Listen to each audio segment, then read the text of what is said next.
Majority Report with Sam Cedar. The destiny of America is always safer in the hands of the people than in the conference rooms of any elite. Sam Cedar. They are unanimous in their hate for me, and I welcome their hatred. We must guard against the acquisition of unwarranted influence, whether sought or unsought, by the military-industrial complex. The Majority Report with Sam Cedar.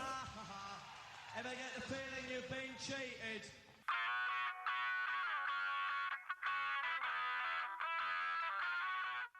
It is Monday, August 10th, 2020. My name is Sam Cedar. This is the 5-time award-winning Majority Report.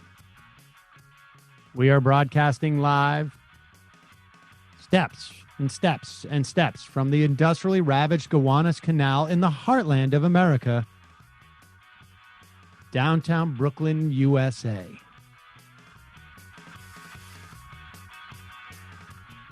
On the program today, Mark Dimondstein, the president of the United Postal Workers of America. Also on the program today, U.S. coronavirus cases passed 5 million. 100,000 kids test positive in the last 2 weeks of July. Meanwhile, Trump issues executive orders to push either lame or destructive corona relief measures. Then he promises to halt Social Security and Medicare funding entirely after the election. Meanwhile, Trump is looking to curb vote by mail via executive fiat. And no wonder Joe Biden in the latest polls up in Wisconsin and Pennsylvania amid COVID concern. Trump's DNI, the Director of National Intelligence, states that Russia is actively helping Trump, but that China likes Biden. Protests reignite in Portland, break open in Chicago. Hong Kong officials arrest a media mogul in a crackdown. Dems introduce an environmental civil rights bill, and Friday night we had more of an assault on the post office in what looks like to be a sort of a Friday night massacre. All this and more on today's Majority Report. Yes, ladies and gentlemen, welcome to the program. Thanks for being here. Hope your weekend went well. It was a little bit hectic. Our guest today actually was on I filled in for Chris Hayes on Friday night. And one of our guests that or I should say one of the guests I had on there is our guest today, Mark Dimondstein. We were, I think we had already booked him, but I obviously had a lot of questions to ask him after that. So glad he's here today. And of course, we've been talking about the assault on the post office. And one of it has been a Republican wet dream for at least 10 to 15 years to privatize the post office. This is one of the agencies that I don't know what kind of numbers it gets in terms of approval off the top of my head, but I think it pulls around 80, 90%. The post office in this country is, the postal system, I guess I should say, is really in many respects like a total wonder. There is really nothing that comes close around the world in terms of its scope, its efficiency, its reliability and consistency. And the Republicans have been wanting to privatize parts of it for a long time. They seem to have found a new, very innovative way of doing so, and that is from within. Yet, there are some Republicans who don't seem to put two and two together. For instance, let's put up this tweet. This is a tweet from Nikki Haley. She was Trump's former ambassador to the UN. She's former governor of South Carolina. Many people think that she is a soon-to-be presidential candidate for the Republicans. I don't know, 2024 probably. And she is super pissed at the popcorn factory. And the popcorn factory, I don't know much about it. I am going to guess that they sell popcorn and all sorts of flavored popcorn as gifts that they send through you ready for it? The mail. And here is, but wait, let's go back. Here, let's read her tweet first. Nikki Haley, okay, popcorn factory. Ooh. 2 messed up birthday orders, missed delivery dates with no explanation. First time I gave you the benefit of the doubt. Second one tells me not to buy from you again. Disappointed nephew. Now, first off, I find it a little bit obnoxious when people do this. I understand it. I think I've probably done it once or twice, where you try and use your Twitter numbers to complain about a business, and largely speaking, I have no problem with that. But I mean, she's clearly fishing for a free popcorn basket. But it doesn't seem to occur to her how the popcorn gets there. This is the thing: is popcorn factory, they may make popcorn, but they don't necessarily have a fleet of planes or trucks. And let's look and see how popcorn factory. Let's see shipping information. We will ship your order via FedEx or the United States Postal Service to target's arrival for a requested delivery date. I can't quite see the picture, but it says use overnight delivery to guarantee the delivery date. So I'm willing to bet that she used the U.S. Postal Service, and there has been a problem with the U.S. Postal Service over the past couple of weeks because of changes that have been made by Louis DeJoy, who is a former executive of a logistics company, a massive Donald Trump supporter, who has been running the post office as Postmaster General for, I don't know, almost a month, has already instituted, maybe a little more than a month. Instituted a so-called reform about a month ago that seriously inhibited the ability for postal workers to get mail to their addressees on time. And we will talk to Mark Dimondstein about those machinations in a moment. Meanwhile, speaking of the Postal Service, one of the ways that you can send mail or packages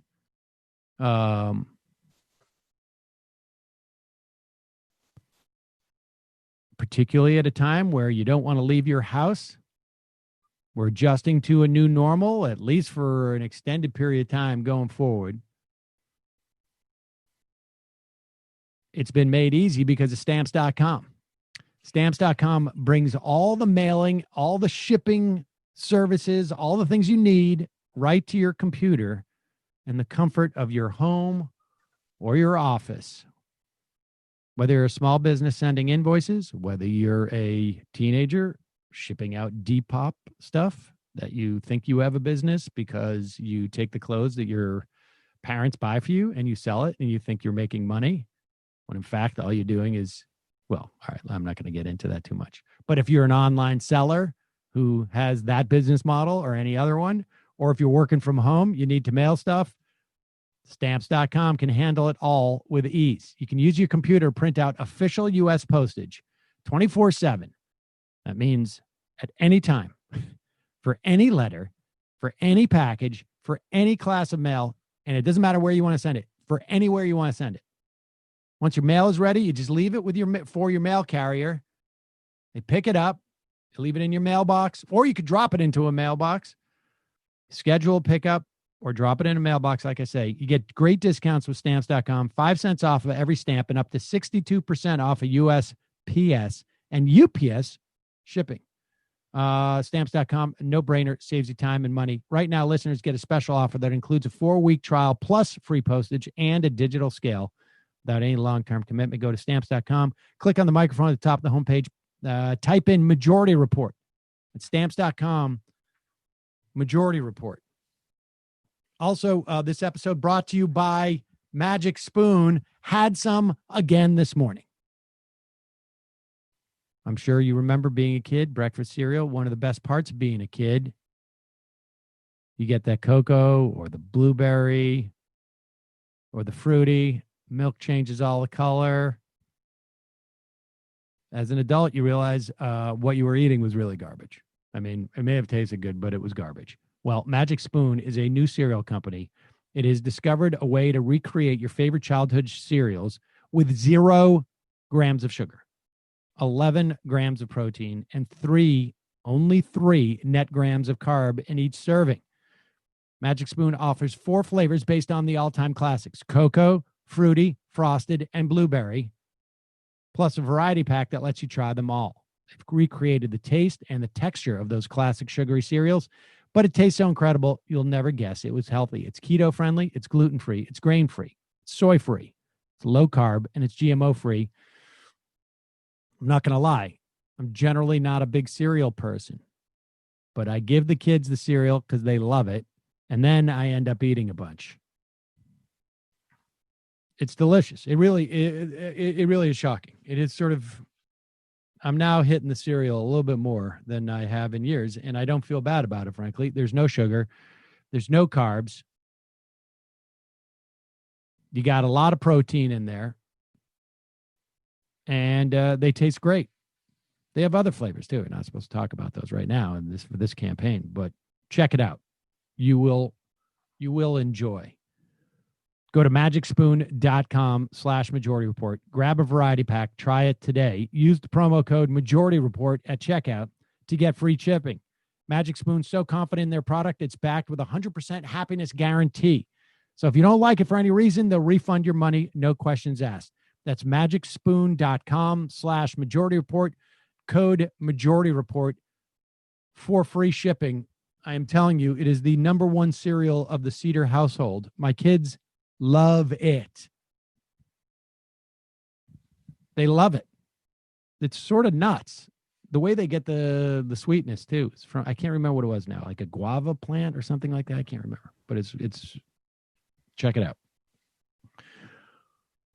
Meanwhile, another sponsor, last sponsor for today, also another sponsor that, well, this one I use daily. Every time you hear the show, we're using the sponsor. At least what we're doing is a function of the use of that sponsor.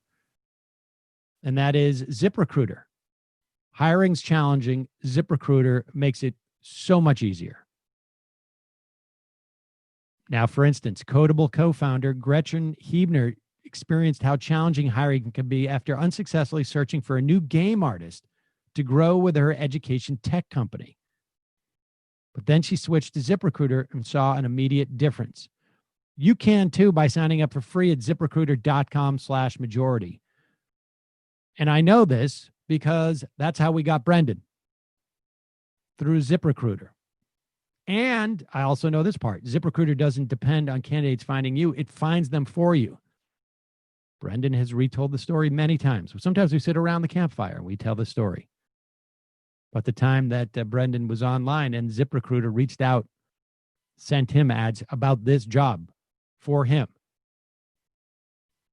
And by using ZipRecruiter's screening questions to filter candidates, Gretchen, and frankly, although they don't seem to be coming to me I don't know why not, found it easier to focus on the best ones, find the right one. In fact, after posting her job on ZipRecruiter, Gretchen said she was honestly surprised she found so many qualified applicants so quickly and hired a new game artist in less than 2 weeks. Well, I got news for you. I found even more qualified people than Gretchen did. I don't know that for a fact, but I'm just saying it. I'm pitching. They should be using us in this. I keep saying that every time we do one of these ads. But with results like that, it's no wonder 4 out of 5 employers who post on ZipRecruiter get a quality candidate within the first day. We got a bunch of really quality candidates within the first day. Frankly, I was just like, well, I'll leave it open as I'm interviewing people. And Brendan came in. Brendan, they pulled in Brendan. It was towards the end of the process. And he just crushed it. And now, right now, you can try ZipRecruiter for free. You can go to ZipRecruiter.com/majority. That's ZipRecruiter.com/MAJORITY, majority. ZipRecruiter.com/majority. ZipRecruiter, the smartest way to hire.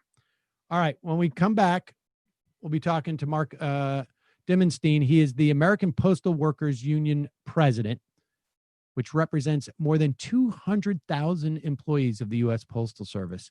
All right, we're going to take a quick break. Be right back.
Talked about like a delay in mail. I went into my email, but I just can't find it. All right, we are back. Sam Seder on the Majority Report on the phone. It is a pleasure to welcome to the program Mark Dimondstein. He's the president of the American Postal Workers Union, which represents more than 200,000 employees of the U.S. Postal Service. Mark, welcome to the program. Well, thanks so much for having me on. Always a pleasure to talk about something that's so near and dear to the heart of the American people. Yeah, well, I mean, I've been I've been talking about this assault that has been taking place on the Postal Service, and it's obviously much more heightened in the past, couple of months, frankly. But let's start with this because, let's start first with how many employees are at the Postal Service? You represent the American Postal Workers Union. How many employees are there? How many of them are represented by your union? And I'm curious as to the demographics. Tell us a little bit about your membership. Okay. Well, there's about 620,000 postal workers with this massive infrastructure that's in every state, every city, every town, every community. We have within that, there's about 560,000 who are represented by unions. The unionized workers work under collective bargaining agreements that set wages, hours, and working conditions. We represent close to 200,000 of those 570,000. We represent the people that you go into the retail unit to buy stamps or to bring your packages, pick up your certifieds, or pick up your mail if you have a post office box. We represent people that sort mail during the nights that most people never see, and drivers who drive trucks to get the mail to the letter carriers to get them to you or your home, and all the maintenance people to keep the facilities running and the machines running. And there's a lot of different jobs that we do. The letter carriers are represented by a different union as the rural letter carriers are, but we're all one entity and we all are striving for the same thing. In terms of demographics, we have a very diverse workforce that represents the rainbow of the country. We have in our clerks, for example, a majority women now. We have a large percentage of African American workers, close to 25% of the workforce that we represent. You have a lot of veterans. Well over 20% of the postal workforce of veterans. It's the largest employer of vets outside of the civilian part of the military. So, and we got older and younger, more seasoned, less seasoned, and everybody in the between. So we are very proud that we're a diverse workforce. And look, we run on the principles, which is the right thing, of equal pay for equal work. It doesn't matter how old or young you are. It doesn't matter if you're a male or female.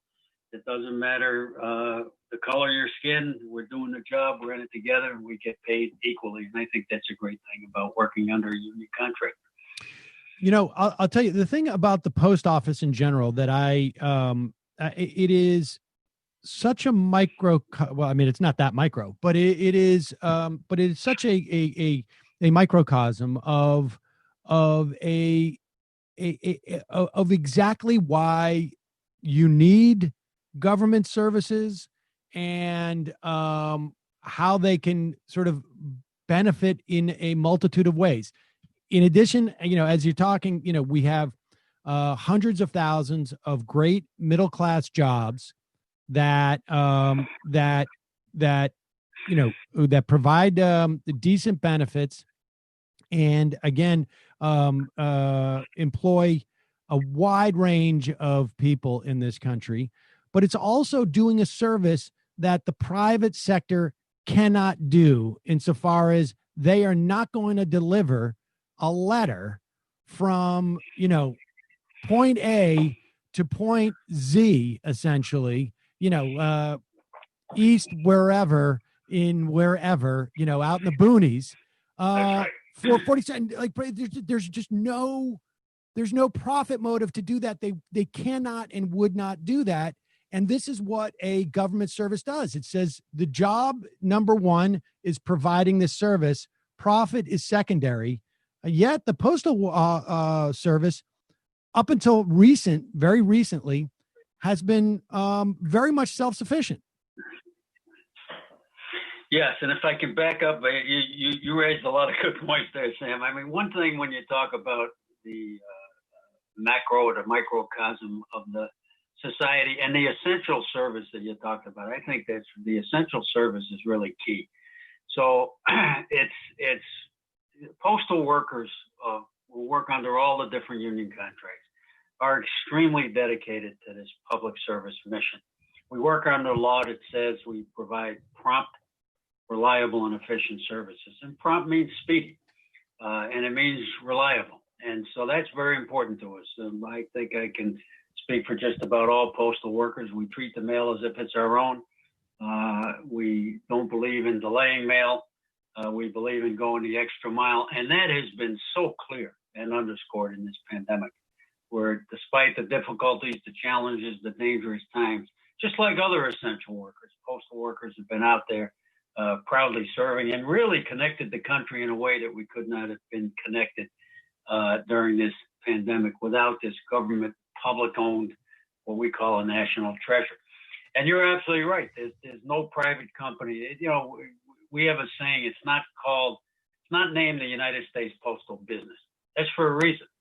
It's named the United States Postal Service, and that's for a reason. It's here to serve everybody on an equal basis. And as soon as you get into whether there's a profit motive there, then whether somebody gets mail, under what conditions they get mail, if at all, and what price they have to pay for it, then becomes whether somebody can make a quick buck. And the Postal Service is set up on a break-even basis to serve every community, no matter who we are and where we live. We call it the Universal Service Mandate, and it's a small d democratic right that's equally accessible to all of us. All right, so let's start and just give us some basic facts about how the post office works in terms of funding, because I don't think that most people realize that the post office is self-sufficient or has been for an extended period of time. Yes, the post office was spun off as an independent agency in 1970 following a historic nationwide postal strike.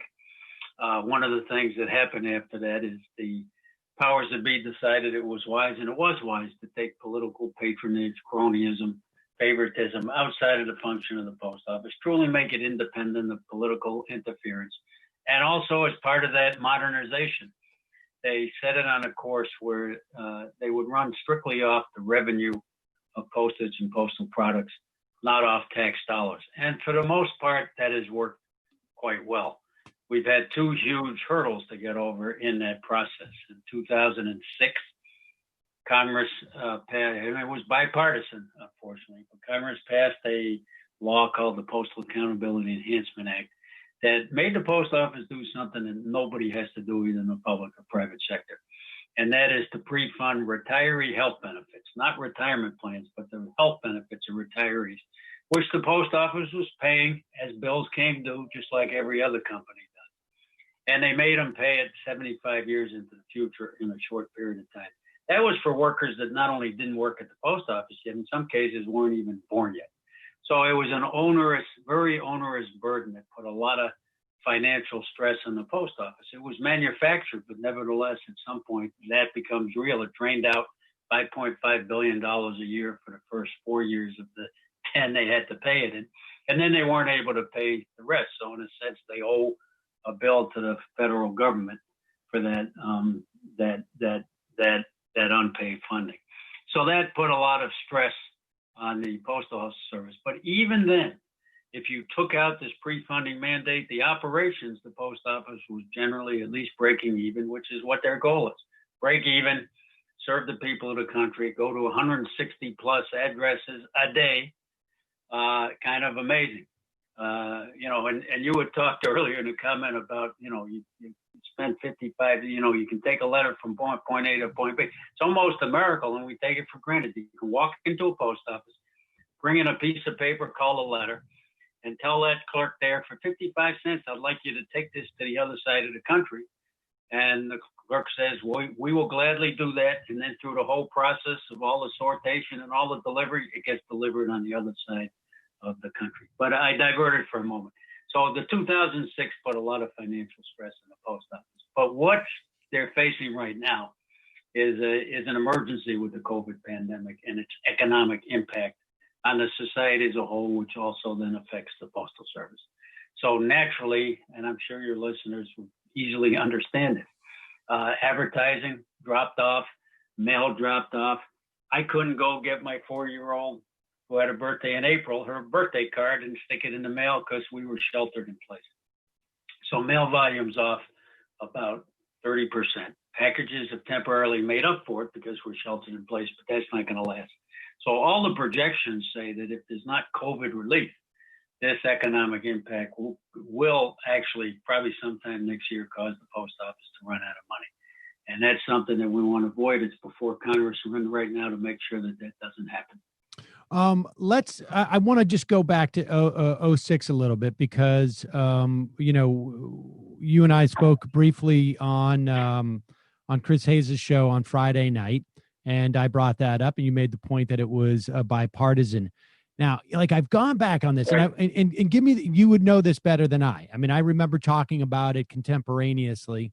It was a time where the Republicans controlled both the House and the Senate, as well as the presidency. But there were Democratic co-sponsors. I've gone back, I've looked at that bill. There were Democratic co-sponsors on that bill. And, but there was a voice vote and it was unanimous consent in the Senate too. So it's hard to sort of tell exactly, where the lines were drawn on this, but certainly it passed, like you say, in a bipartisan fashion. What was the thinking at the time? I mean, because on one hand, I know what we were going through, and maybe this was like major failures of pension systems around that era. Like I think it was United Airlines, and there were a couple of others, and the pension guarantee trust system wasn't working. And there was a real sense and awareness at that time that has been exacerbated, like 401ks weren't working. And so what were the impetuses? Like what was behind that? Was it people wanted to go and get on vacation? Because I know it was done right before break. Was it people weren't thinking about what the implications of this? I'm just curious as to the extent that what was behind that vote. I'd be curious to get your sense of it. Well, I wasn't president of the union back then, so I don't have all the inner knowledge and workings of what was going on. But I just want to be clear, Sam, this was not pension issues. The fact that postal pensions are twofold, one's civil service and one's on FERS, two different systems. The postal side was at that time was overfunded on the pensions. This was strictly the future cost of retiree health benefits. So the argument used, and I think it was an argument used by those who wanted to undermine the Postal Service, because the privatization thrust did not start with this administration, and it's not going to end with this administration. It has intensified.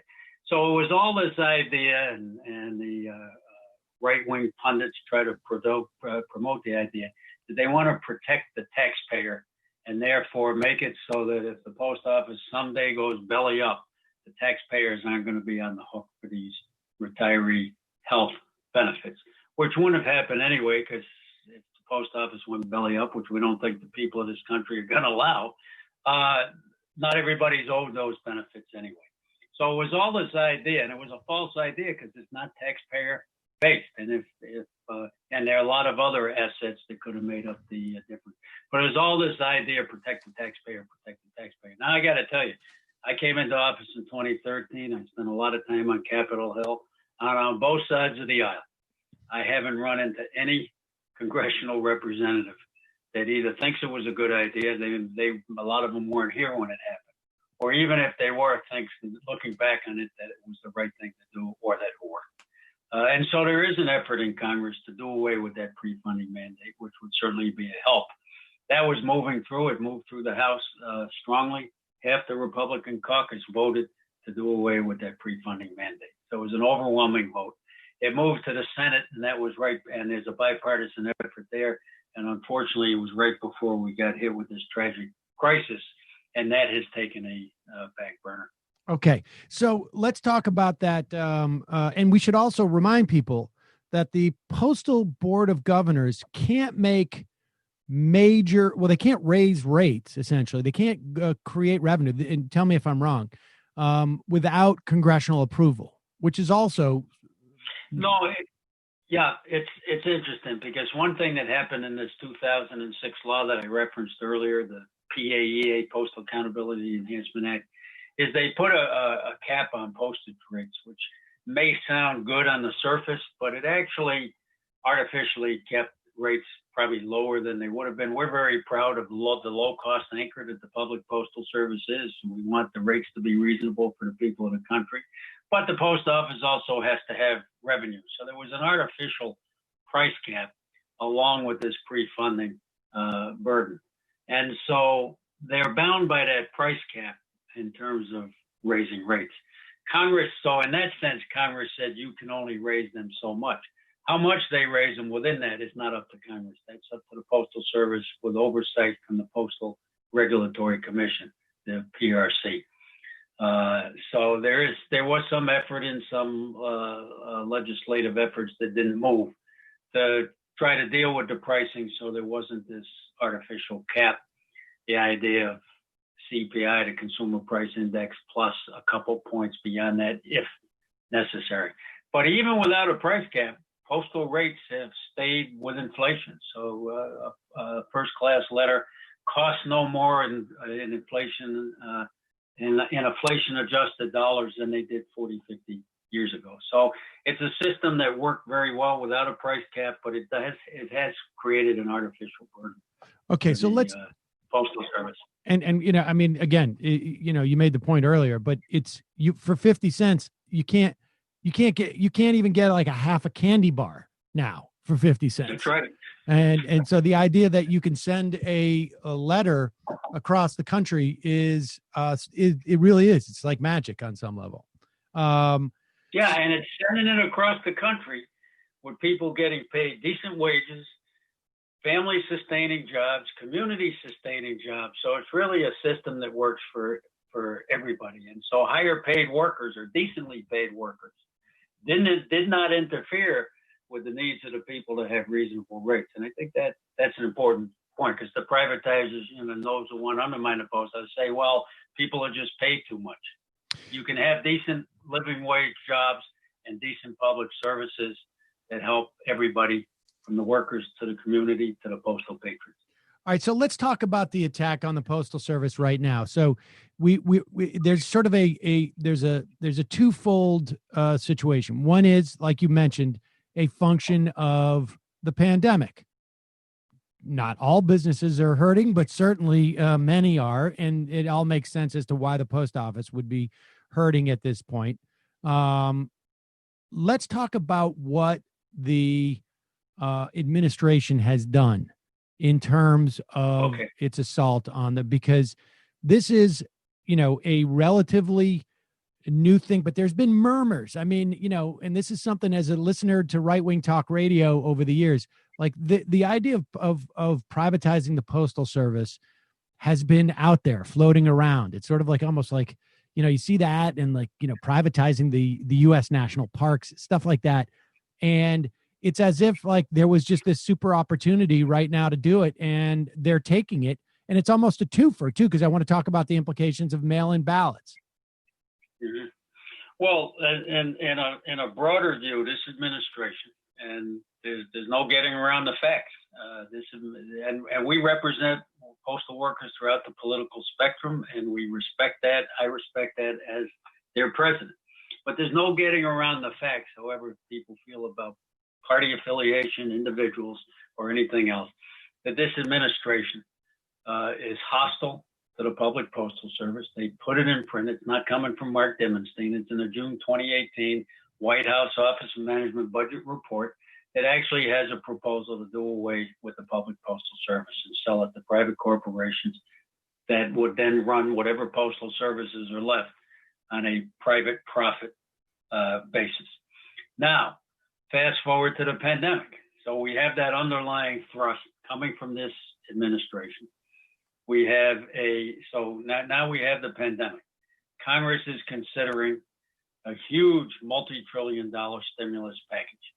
The private corporations got over $500 billion in the CARES Act. They got more later, but they got $500 billion in the CARES Act. The House of Representatives at that time had an ask for $25 billion for the Postal Service, emergency COVID relief. That came from the Postal Board of Governors, unanimous ask, and it's a majority Republican Board of Governors. What happened? The Secretary Treasurer Mnuchin, on behalf of this administration, told Congress there will be no stimulus package if the Postal Service is taken care of.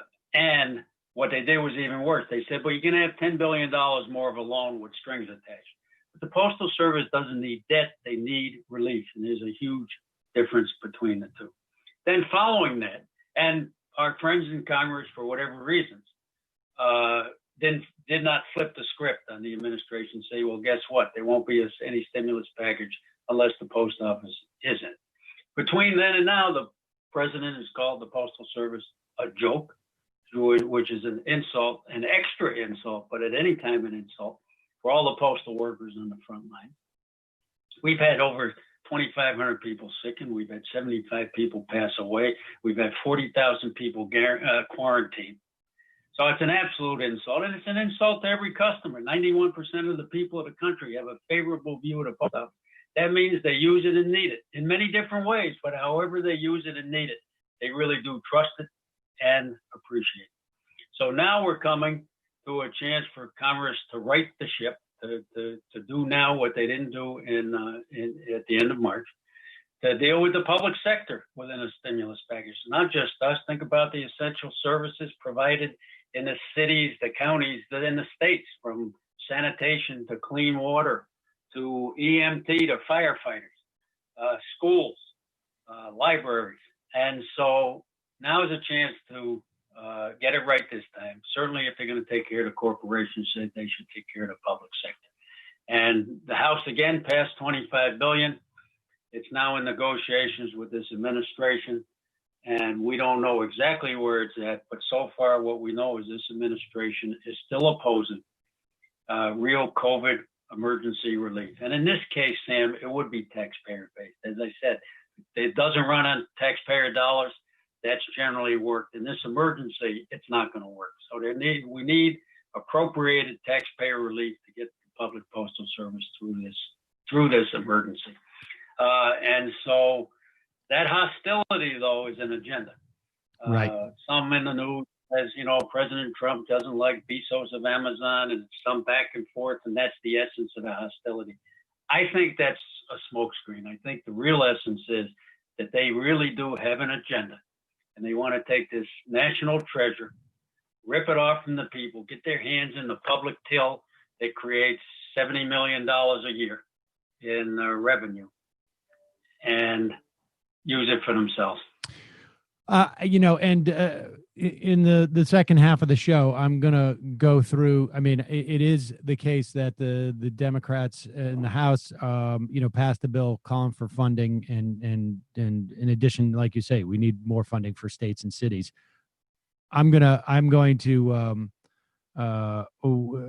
in the second half of the show, talk about how, the lack of leverage they have at this point was highly predictable, but, I will not force you to take a stance on the negotiation powers of the leadership of the House in this instance. But I am curious as to when you talk about the forces that want to privatize, give me a sense of like what privatization would look like, and then I want to go into what DeJoy has been doing in terms of okay.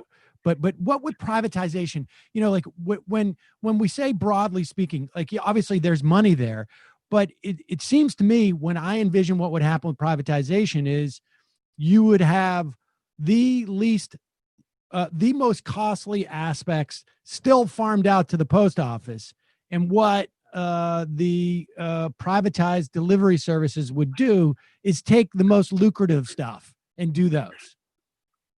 I think that's 100% right, even if there is a shell left of the public entity. In the worst case scenario, there's no public entity at all, and we're completely at the mercy of whether somebody can make a profit, pay high CEO salaries, take care of, quote, shareholders.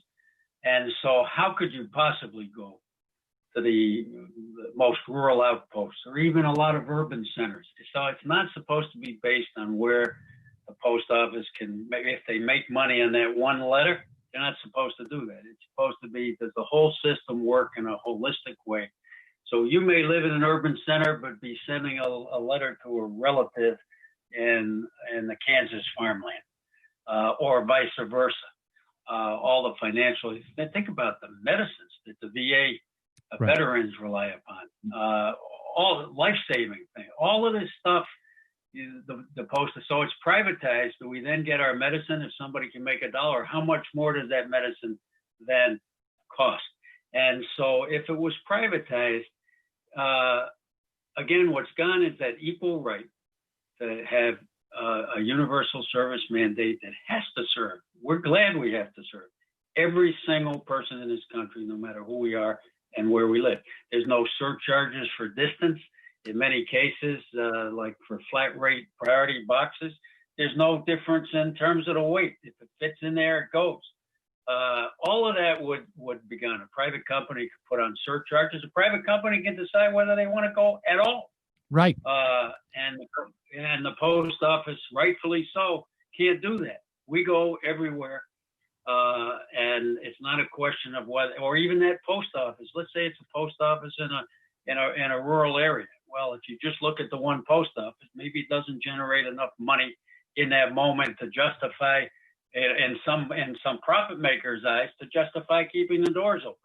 Postal Service is set up to have over 30,000 outlets, and it all equals out at the end, and it's all there to serve all of us. And it's a great system. Privatization just turns it over to a money-making machine, to Wall Street investors, and that would help a few companies.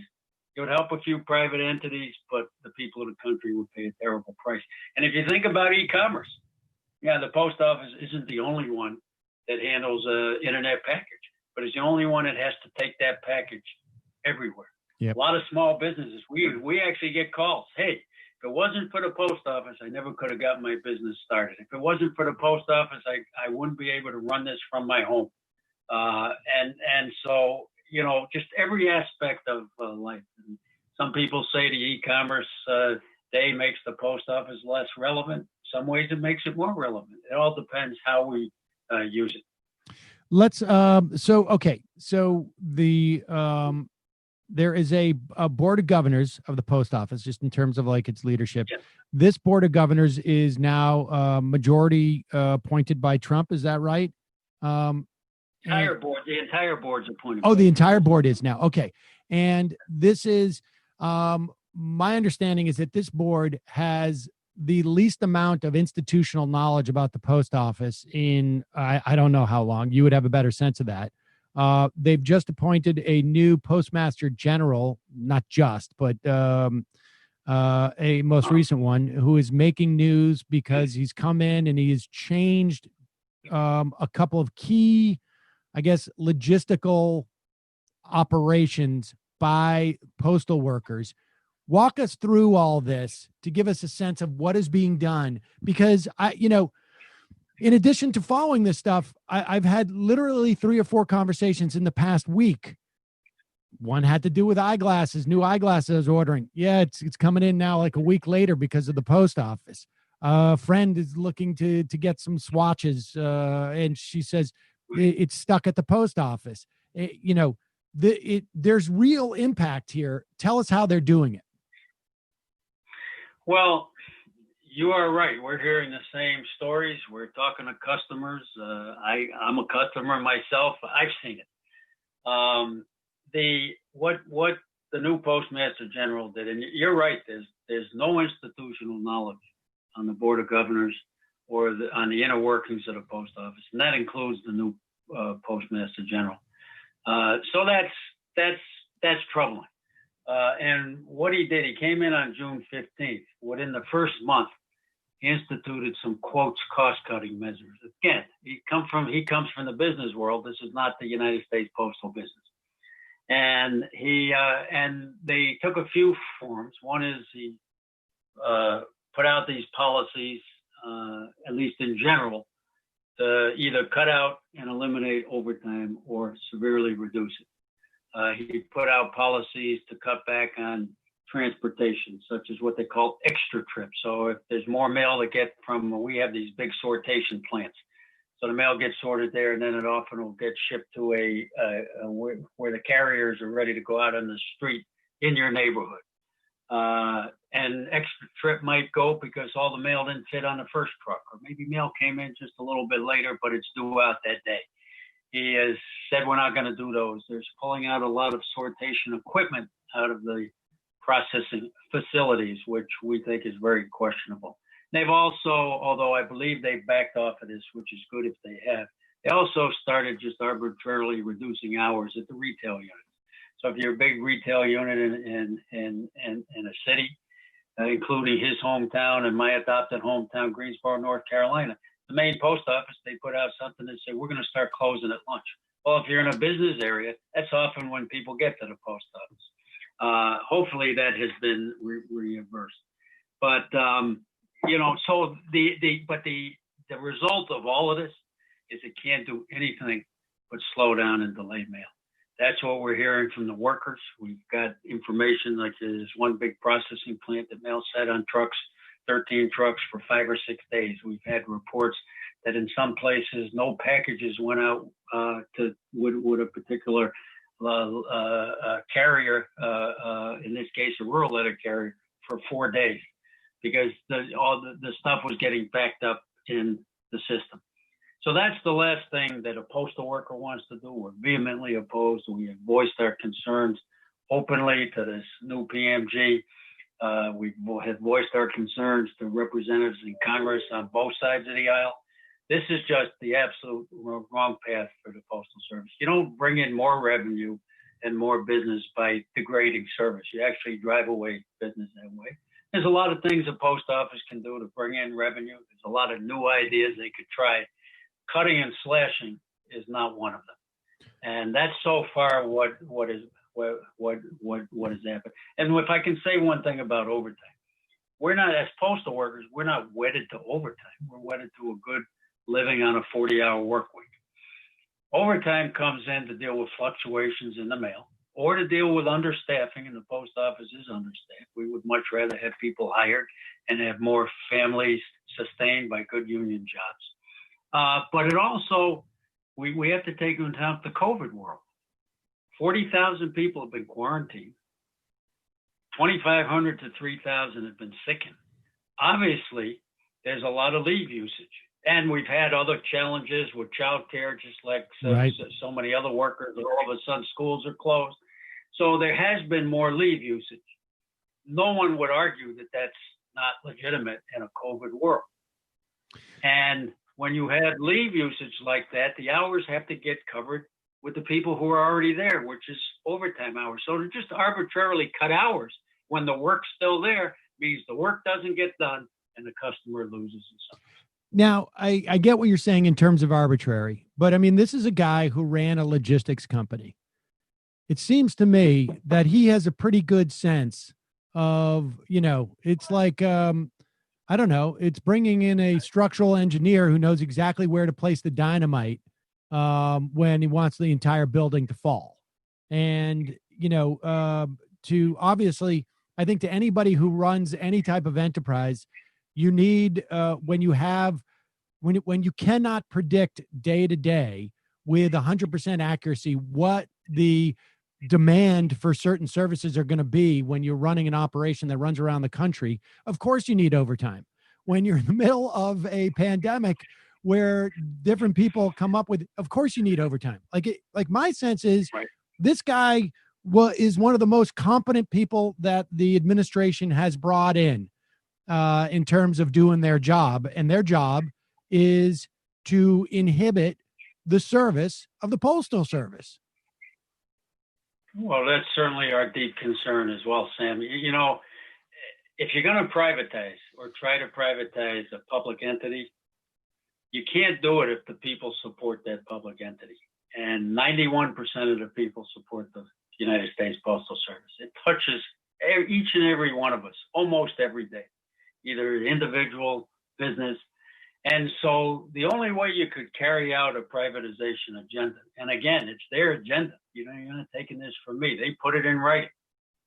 The only way that you can accomplish that is if you defund and degrade to the point that people lose confidence in what they once believed in, and that it doesn't serve them, it doesn't work.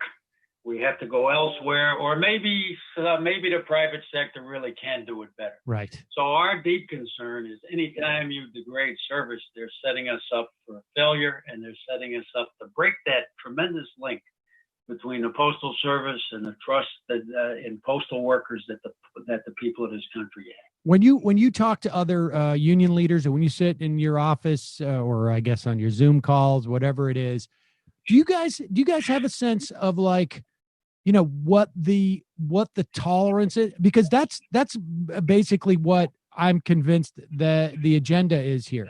We're going to degrade the service, and somebody's got an idea. There's some business maxim somewhere that somebody learned at business school or whatnot.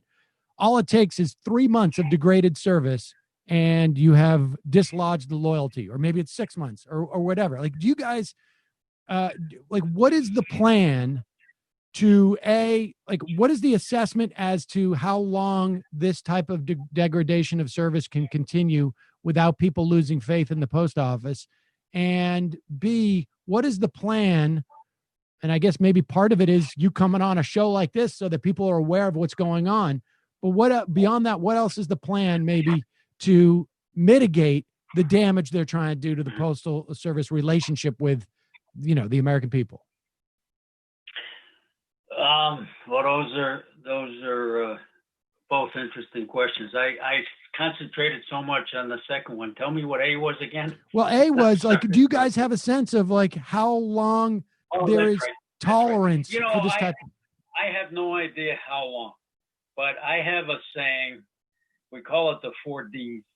If you want to privatize, first you have to defund, and the Postal Accountability Enhancement Act did some of that. And unfortunately, this COVID pandemic, if there's not congressional relief, will continue to defund the Postal Service, because again, it runs on revenue, not tax dollars. Then you degrade. That's the second D. You degrade the service, you slow down the mail. Maybe those eyeglasses don't arrive, maybe the medicines. The VA just put out concerned, or at least people within the VA, that people got to start ordering their medicine sooner because they can no longer trust the post office to get it there in the set time that they're used to getting it because of these changes that this new Postmaster General has made. That's a sad commentary. And so after you degrade, then you demonize the workers. They just can't get the job done. The mail didn't come to my home. It's their fault. And then you're ready to dismantle and destroy the public institution. How long that takes, I really don't know, but anything in that direction certainly is very troubling. There's a 50, though, and that is that united with the people of the country, we think we can defeat those privatization plans and the plans that they're putting into place to set that path, to set us down that path. So I don't know if it's 3 months, 6 months, a year, 2 years. I think people are already rightfully squawking. They should. Pushing back. We had one small town in South Jersey somewhere. I don't even remember the name of the town. 600 patrons signed a petition in this COVID world. They signed a petition to not have their hours reduced at their post office. That we want that to be replicated all over the country, and people insist that their postal services stay strong. So the point B was, what's the plan? I think I in general, it's really to have a united front, so to speak. We're part of an organization called the Grand Alliance to Save Our Public Postal Service. Over 80 national organizations from faith-based, civil rights, community, labor. Interestingly, it was formed before the Trump administration. So we obviously already knew there was a thrust towards the privatization of public services. So one is a grand alliance with the people of the country to insist that the postal services stay strong. And very specifically, the plan is to have the public support to convince their representatives in Congress to make sure that there's COVID relief so we can get through this crisis. And then from post office by post office, city by city, city council by city council, mayor by mayor, we are going to push back. The law is very clear. It's prompt, reliable, and efficient services. I looked up prompt in the dictionary. And prompt, one of the definitions of prompt is speedy, not slowing down mail. And this is a day that people want things sooner and quicker, not later and slower. So we are going to have to unite with the people of the country. And certainly we have good allies in Congress on both sides of the aisle. For the people of this country, this is not a partisan issue. That 91% approval rating, the favorability rating. And by the way, in addition, this is really something too, and not surprising to us as postal workers. During the COVID, it polled as the number one favorable brand of the people of the country. Wow. Well, I would, and so we have a lot of, it's not partisan. At 91% equal amongst Democrats, Republicans, Independents, Greens, Libertarians. It doesn't matter, and we shouldn't let Washington turn this into a partisan football either. So we're going to do everything we can to pressure. People can still call their Congress people as these negotiations are going on, and make sure that we get through this COVID crisis and can get back to where we can be the post office that we need to be with everybody. In this election season, that's going to be more important. Well, I want to ask you about that vote by mail, and I know you got to get going here in a minute, but I want to ask you about the vote by mail, and I want to say, also, this is one of those issues where I think an outpouring by the American public has a lot of resonance, because I think there is a real attempt to attack the Postal Service in a way that is quiet. And if there's a sense by politicians that the American public is aware of what's going on, I think it's going to have more impact than on other issues. But two things. One, let's just two last things. Vote by mail.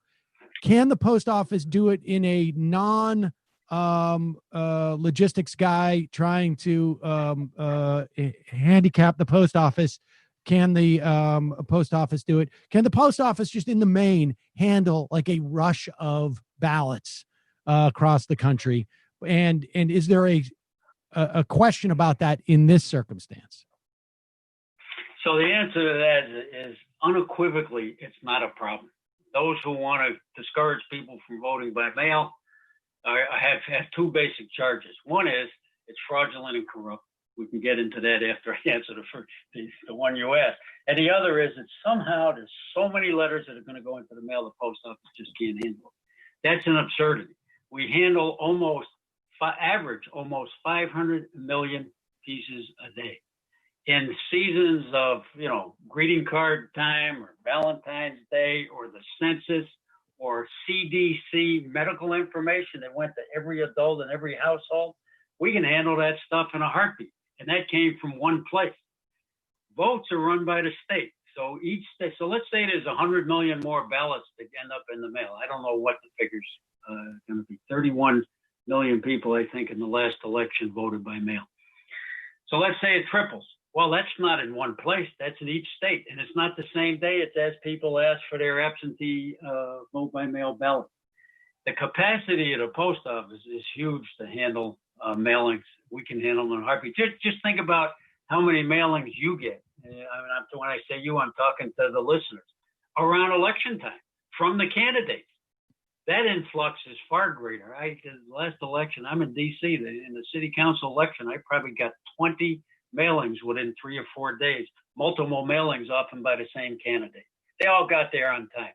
So in terms of the capacity, it's literally a piece of cake. If there's ever a hurricane, a fire, a flood, a tornado, an outbreak of COVID, mail just gets moved around. There's processing plants all over the country. That's something we can do in our sleep, and we do it all of the time. So that people should rest very secure that any influx can be handled.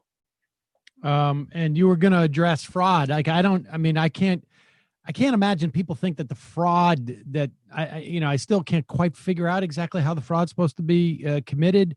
You would need to know who is not sending in their ballot, and you would need to create falsified ballots and then figure out who's not sending in their ballot so there's not two of those ballots sent in. Like I'm not even sure how that would happen in a way that couldn't be discovered. I mean, anybody can try anything, I guess. That's right. But that's right. Sam, you're 100% right. We can only go by history and what the experience shows. And what the experience shows is there's tons of checks and balances. There's signatures that get checked. There's voter rolls that get checked compared to databases from the Postal Service. The states that do this, 5 states do this by law. Oregon has been doing it for 19 years at every level of their elections. Over 100 million ballots cast in 19 years, 15 cases of voter fraud. That's less than 1 per year. Compared to how many people are disenfranchised because they can't get to a polling place because it's a work day or the lines are too long or there's not enough machines. So it's a system that's proven to work. Utah has been voting, I think, for 5 or 6 years, vote by mail. 0 cases. California, it's not by law, but it's voluntarily. Half the people in California vote by mail. And so there's absolutely no basis. In fact, I say the claims that it's a fraudulent system, those claims are fraudulent.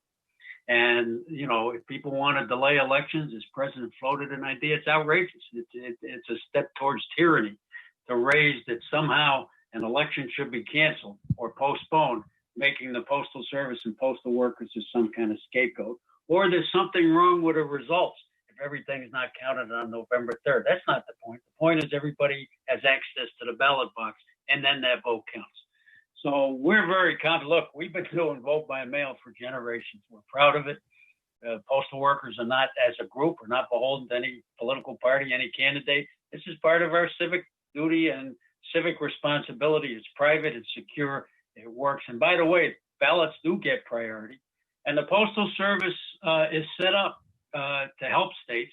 And the new PMG, to his credit, has said that they're going to have the states will have full support once again, and we need to hold him to his word on that. So it's really a terrific system. It's more and more popular with each election cycle. People don't have to wait in lines. They can think about their vote a little more. They can vote in their own home. They could either mail it back or take it to a drop-off point. And now in this pandemic, literally, this is going to be a question of having access to the ballot box and being able to exercise our cherished right to vote. And we're here to serve. We're confident we can do it. We certainly want to make sure the mail's not slowed down because that affects everything we do. But the states are going to have to run these elections right, get ballots into people's hands in time. And we urge people to vote quickly. So, Mark, lastly, let me ask you this.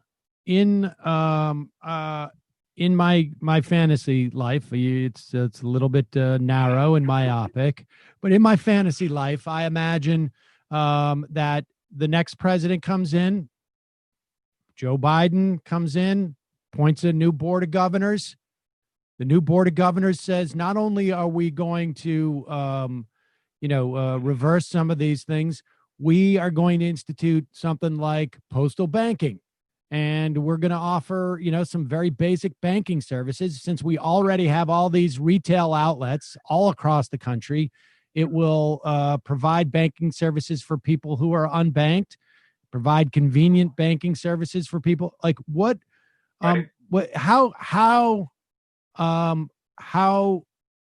I guess wild is my fantasy life, Mark. Sorry to put it in this context. Well, I have some of those same fantasies as you, although I don't want to start a rumor. Right. No, I understand. The question of expanded and enhanced postal services is really the way to go. And we've been pressing and pushing the Postal Service to try some new things, even if they do what's called pilot programs. And we're not going to wait for a new board of governors, a new president to continue to press that. It's a wonderful place to do some expanded financial services like paycheck cashing, put it on no-fee debit cards. These are things that post offices, posts are doing throughout the world and can easily be done here. And it would really, the other part of our mission under the law is to bind the nation together. Those are the exact words. And that includes a lot of things. And to be able to provide some basic financial services to hardworking people so they're not getting ripped off. There's 80 or 90 million people in this country, the estimates are, that don't have access to regular banking. Either they have no banking or they get stuck in this predatory lending, check cashing industry. And so it would be a great counter to that. Another way that the public sector can serve. We could have electric charging stations for cars and a lot of post office. We can have an electric fleet that would be very environmentally sound, and that could be shared with the public. So there's just so many things. Money transfers, ATMs, all of those things the post office should do. And look, it's not going to be for free, but it's not going to be a ripoff. So it would bring in revenue, and it makes the public entity that much more relevant in people's lives. So I don't think that's a fantasy at all. There's some movements within some communities around the country, such as the Bronx and in the area of Cleveland, asking just for this. There's a lot of people in Congress who are also pressing this, and postal workers are excited about doing these kind of services for the postal patrons. In terms of the political environment, look, it shouldn't be any secret to anybody that if we have a president of the United States that's calling us a joke and saying the post office should raise package rates on the people of this country 4 and 5 times, which of course would drive away, it would not only hurt the customer, it would drive away a heck of a lot of business and revenue. So that's another way to destroy and undermine the Postal Service. When those things are going on, certainly our executive board, I can only speak for them, do want to make a political change. Some of these board of governors, Sam, have terms. So a change in the president, they all have terms. A change in the presidency doesn't change the board of governors, but there's some vacancies and the board of governors could improve.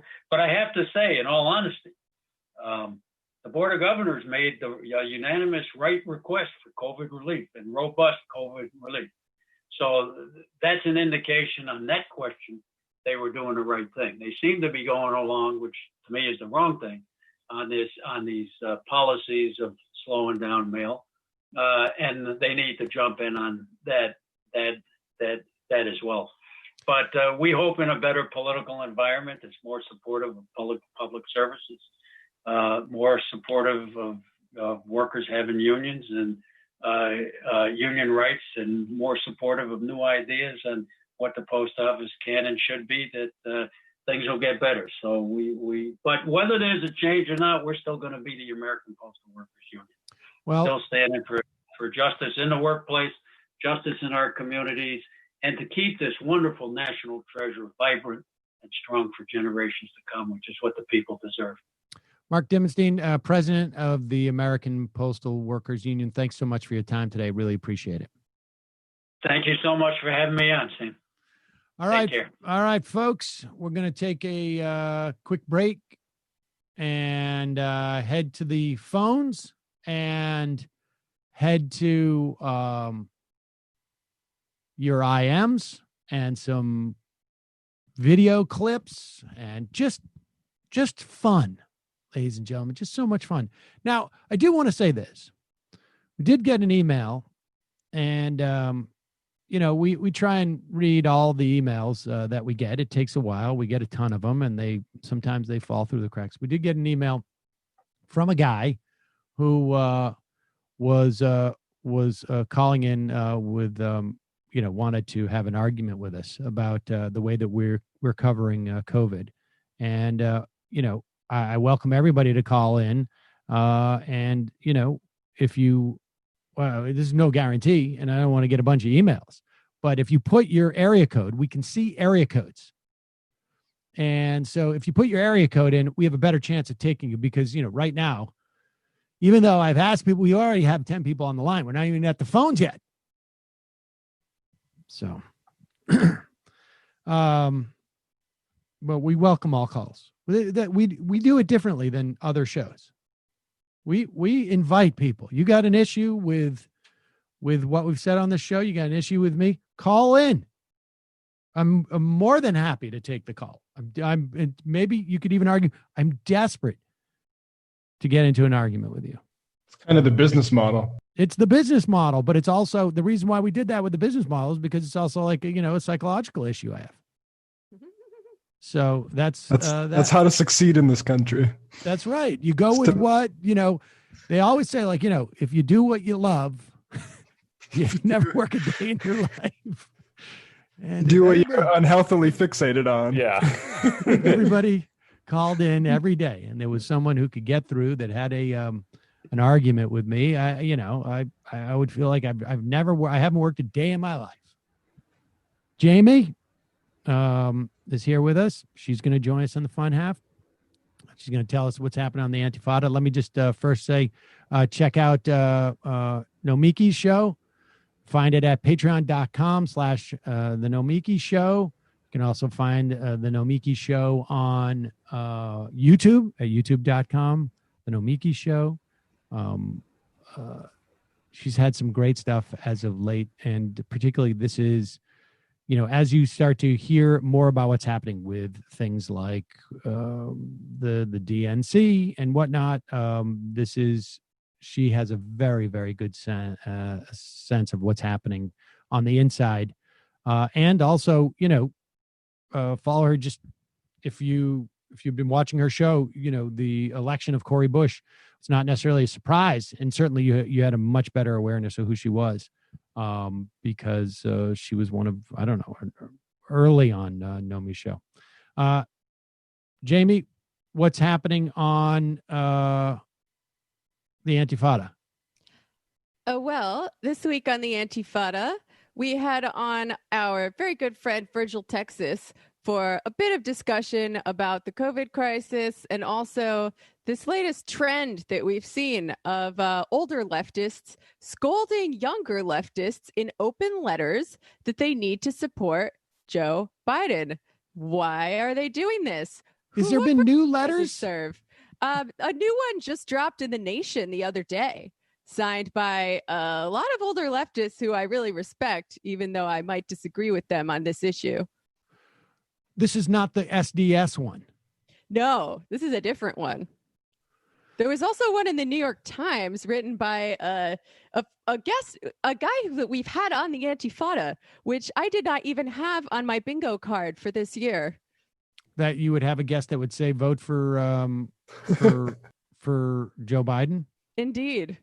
You never thought you'd have a guest on who would say vote for Joe Biden? Not in the scoldy way that he did it. It was in the letter signing way. in an open letter. It was very weird. Kind of made me feel like I didn't know which way was up, but I think we had a pretty good discussion of these things, and that's coming out on Wednesday. Also, we put out a bonus on Friday in which we gave our friend Jake Flores a chance to address and rectify a recent scandal that erupted around him. I am, of course, talking about a photo he posted on Twitter where you can see his bookshelf and a lot of uncracked spines are on there. So they did a little spine check with Jake and talked about Moishe Postone and the abolition of time. So check that out too, folks. Patreon.com/theantifada.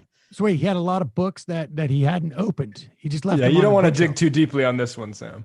Okay. Yeah, no, that's true. I don't. But I do want to talk more about the letter thing because we'll do that in the fun half. Can't Matt, wait. What's happening on TMBS and a literary hangover? Yeah, TMBS tomorrow night. Me and David and Alicia will be interviewing. I think Alicia, maybe just me and David, will be interviewing Dr. Drew Mikhael. He's been on TMBS a number of times. He's from Lebanon. He's studying in the UK somewhere, but we're going to be talking to him about Beirut and the sort of tragedy there. And so, yeah, tomorrow night at TMBS normal time, David, Alicia, and I will be hosting. And Literary Hangover, we'll be doing something maybe later in the week. Just a reminder, this program relies on your support. You can become a member by going to jointhemajorityreport.com. Also, don't forget, check out the AM Quickie, going gangbusters. It's getting out earlier and earlier. People are really talking. It's really, really catching on fire. I feel like, I mean, this is all actually true, but I feel like I can't say it without sounding like Donald Trump. I don't know why. More and more people are talking about it. More and more people are talking about it. It's how you market stuff in this country. I understand. Ugh. Pretty What soon a it'll be the crap nighttime quickie. What's that? You keep moving it up earlier and earlier. Pretty soon it'll be the nighttime quickie. Well, I mean, eventually it's not inconceivable that we would do like a, I don't know, a 7 p.m. Version or a 6 p.m. version, maybe a 5 p.m. version. I don't know. One that you could have like on your car ride home, maybe 4 p.m. I look, who knows? We're taking over. It would just do, or we could just do like a 24/7 of the same thing over and over again. Like all right. Okay, folks. Don't forget justcoffee.coop, fair trade coffee, tea, or chocolate. Use the coupon code majority, get 10% off. See you in the fun half.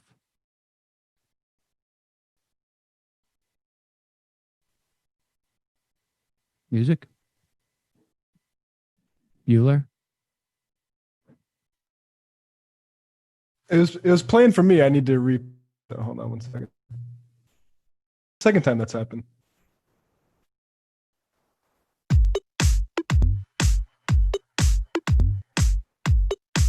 Left is best. Jamie and I may have a disagreement. Yeah, you can't just say whatever you want about people just because you're rich. I have an absolute right to mock them on YouTube. He's up there buggy whipping like he's the boss. I am not your employer. I'm tired of the negativity. I'm sorry. I didn't mean to upset you. You're nervous. You're a little bit upset. You're riled up. Yeah, maybe you should rethink your defense of that, you fucking idiots. We're just going to get rid of you. All right. But dude. You want to smoke this joint? Yes. Do you feel like you are a dinosaur? Some good shit. Exactly. I'm happy now. It's a win-win. It's a win-win-win. Oh, hell yeah. Now listen to me. 2, 3, 4, 5 times. 847-906-501-457. 238 56 27 1 half 5 8s 3.9 billion. Wow, he's the ultimate math nerd. Don't you see? Why don't you get a real job instead of spewing vitriol and hatred, you left-wing Limbaugh? Everybody's taking their dumb juice today. Come on, Sammy. Dance. Ooh.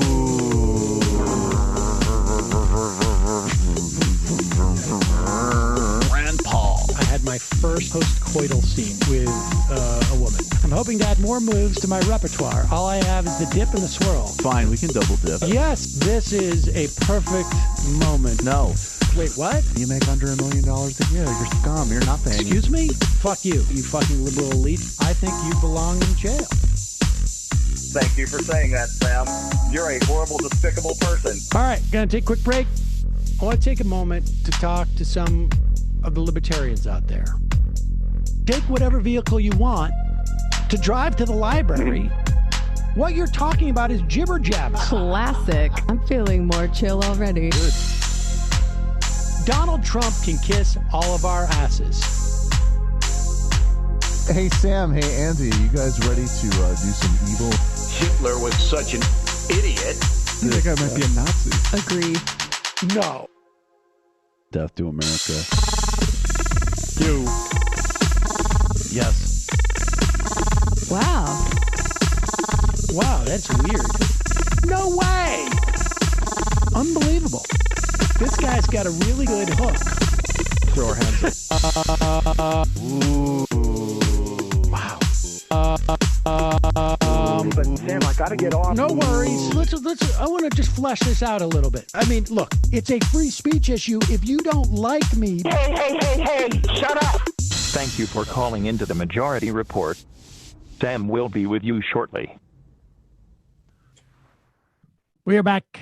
It's the fun half of the program. So here's the letter. Let's talk about this just for a minute. I don't want to get too bogged down on this. But is it that the letter, I mean, personally for me, like the sentiment of the letter, I haven't read this latest letter, but the idea of like that people should vote for Biden on the left, regardless of where on the left you are in this election, I agree with. The letter thing, I do think that like as a tactic, I'm not quite convinced that it does anything for the people that it's like that it does anything other than for the people who are writing the letter. Mm-hmm. And then maybe some people who are already voting for Biden. It just seems to me that writing a letter in a publication is not an effective way of convincing someone to vote for Biden. Like this voice of authority. But so is that what the what the issue is? It's just sort of like, this is silly and a little bit obnoxious and probably counterproductive. Yeah, that's a big part of it. I think most people have kind of made up their minds already one way or the other. And when they write these letters, it really just feels like virtue signaling on the part of older leftists, saying, you have to listen to us because we're older than you, even though they failed. Like, real talk, they didn't accomplish most of their goals. So I'm not sure why just being older than us makes them more knowledgeable about how to fight capitalism. But we went back and forth. I have kind of a nuanced view on it myself. I can see it from both sides, but we break down some of the arguments that they made, especially some of the historical ones, which are a little bit silly if you look at the history of popular fronts against fascism.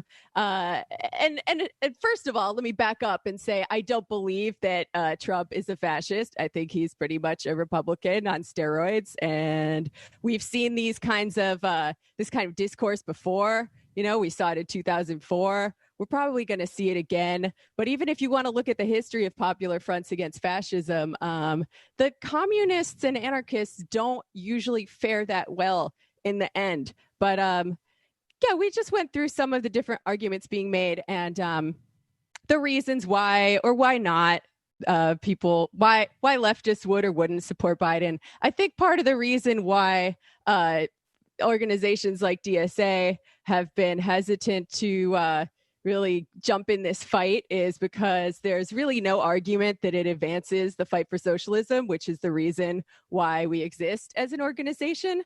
Whereas there was at least an argument for why the Bernie Sanders campaign might help build our organizational capacity. Although I was never 100% sold on that. I was more agnostic, although I certainly supported it as a good unto itself. We just got a suggestion that from Sperridge on the IM that you should write an open letter telling people to stop writing open letters. That might be a good idea. That might be pretty funny. See what I I can mean, do. I think there's a distinction to be made between saying vote for Biden in a swing state, which I haven't heard an argument against that, unless you just don't care about voting at all. I mean, well, yes, I know you have, but I mean, like, look, my take on that is, okay, let's see what else you're doing for the political struggle. If it's just waiting for another candidate, then I'm not interested in it. But I think as long as you take voting seriously, which I do, I would say, yeah, there's no argument against voting for Biden in a swing state. I mean, I'm willing to concede that point just from an ultra left position, wherein I saw Bernie on a certain spectrum of harm reduction, and I see Biden on kind of the same spectrum, just, way, way, way less harm reduction. And also, it matters way less to me than it does to the people who get mad at me when I decide to be a contrarian about it. So I'm not going to die on that hill, because if folks think I'm an asshole, they're not going to listen to me about anything else. That's well. There's true also too. not an argument for it.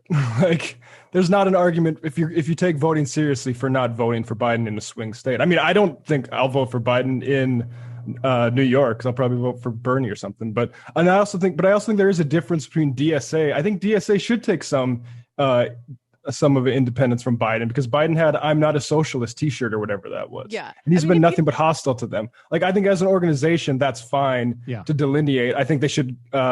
Agitate for other issues and not knock doors for Biden. Yeah, and spend our resources on local races if we're talking about electoral politics, or, labor organizing campaigns, the rank and file strategy, or figuring out how to slot ourselves into this incredibly inspiring and seemingly spontaneous street movement erupting all over the country, which is much more relevant, in my opinion, than this garbage election that's happening. The argument, I think,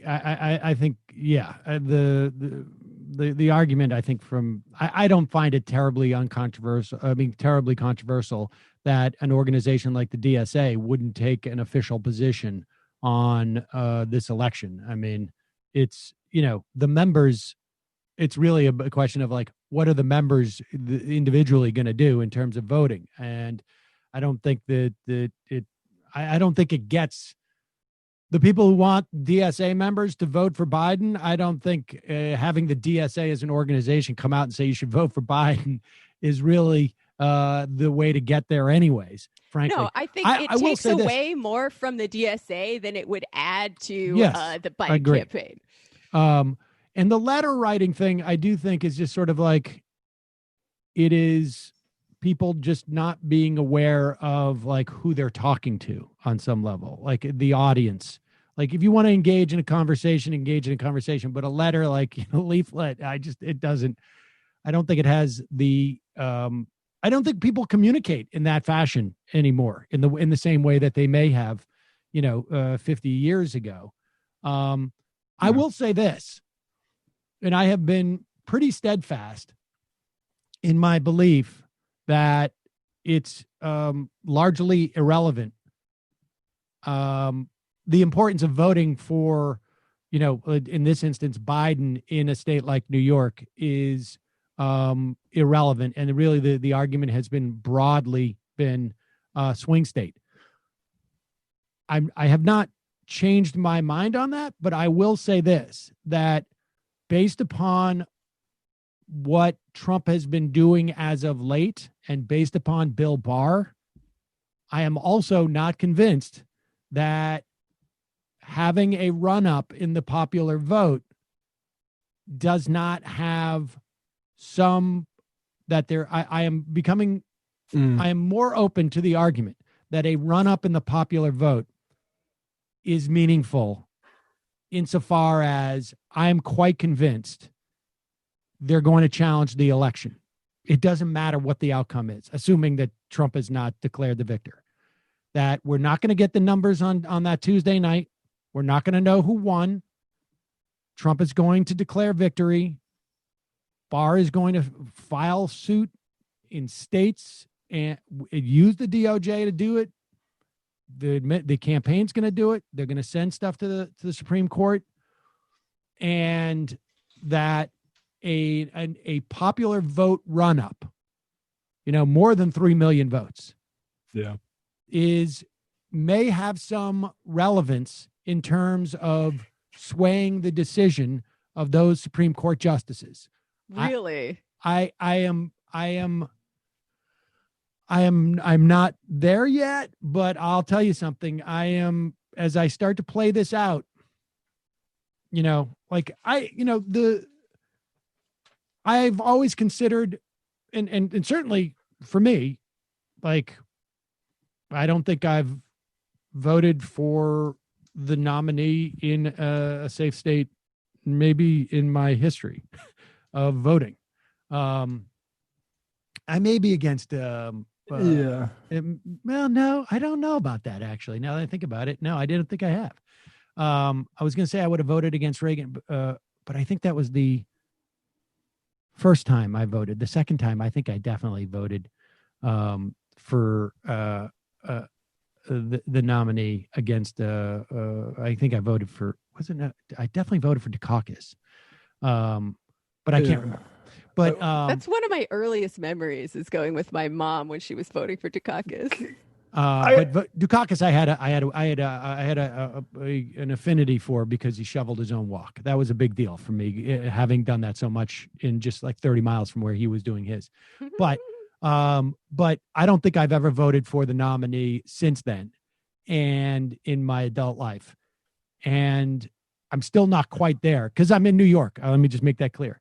But I'm also not clear that, like, I think there could be a material difference between a 6 million vote run up and a 2 million vote run up, or a 10 million vote run up and a 3 million vote run up on the popular vote. If this thing is in front of the Supreme Court, I really, I mean, just to bring up elections, I read Michael Parenti's essay, The Stolen Presidential Elections, from his Contrary Notions essay collection recently. I mean, I think I disagree with what Jamie said earlier about fascists. The GOP is fascist, and they steal elections at a national level. They do this stuff. And they did this when Trump was still donating to Democrats. So I think that, I think they are a severe enough threat where I think that's an argument I buy. If they're really fascists, it doesn't matter who wins the election. No, the fig leaf of democracy is important. The fig leaf of democracy is important for sustaining this stuff longer than, it's more important than like a Hitlerian Reich is. If you want to sustain corporate control of something, you need a fig leaf like democracy actually works. Yeah, I guess so. I mean, I feel like if they had the power to crush their enemies, they would have already done it by now. And that's one thing that they floated in the Jacobin response to the open letter. I don't know. There's a lot of things to consider. At the end of the day, I think a lot of these problems of capitalism are largely overdetermined by the development of the global marketplace, no matter who's in power. But I could see the arguments for why a Biden administration would be marginally better in some ways. I think there's a possibility there. And, if there's a possibility that it would be better, we should probably vote for him, although I can't see any leftists like volunteering for him or knocking on doors or whatever. I don't know. I'm sympathetic to both sides. If someone's like, I care about DACA, I care about sanctions, I care about whatever other marginal benefits this will confer on oppressed people, I'm like, fine, cool. If someone else is like, what about all of the people who died in Iraq? What about all of the black and brown people who are still rotting in jail because of the 1994 crime bill that Biden was complicit in? What about the women he sexually harassed? I'd be like, you have a point too.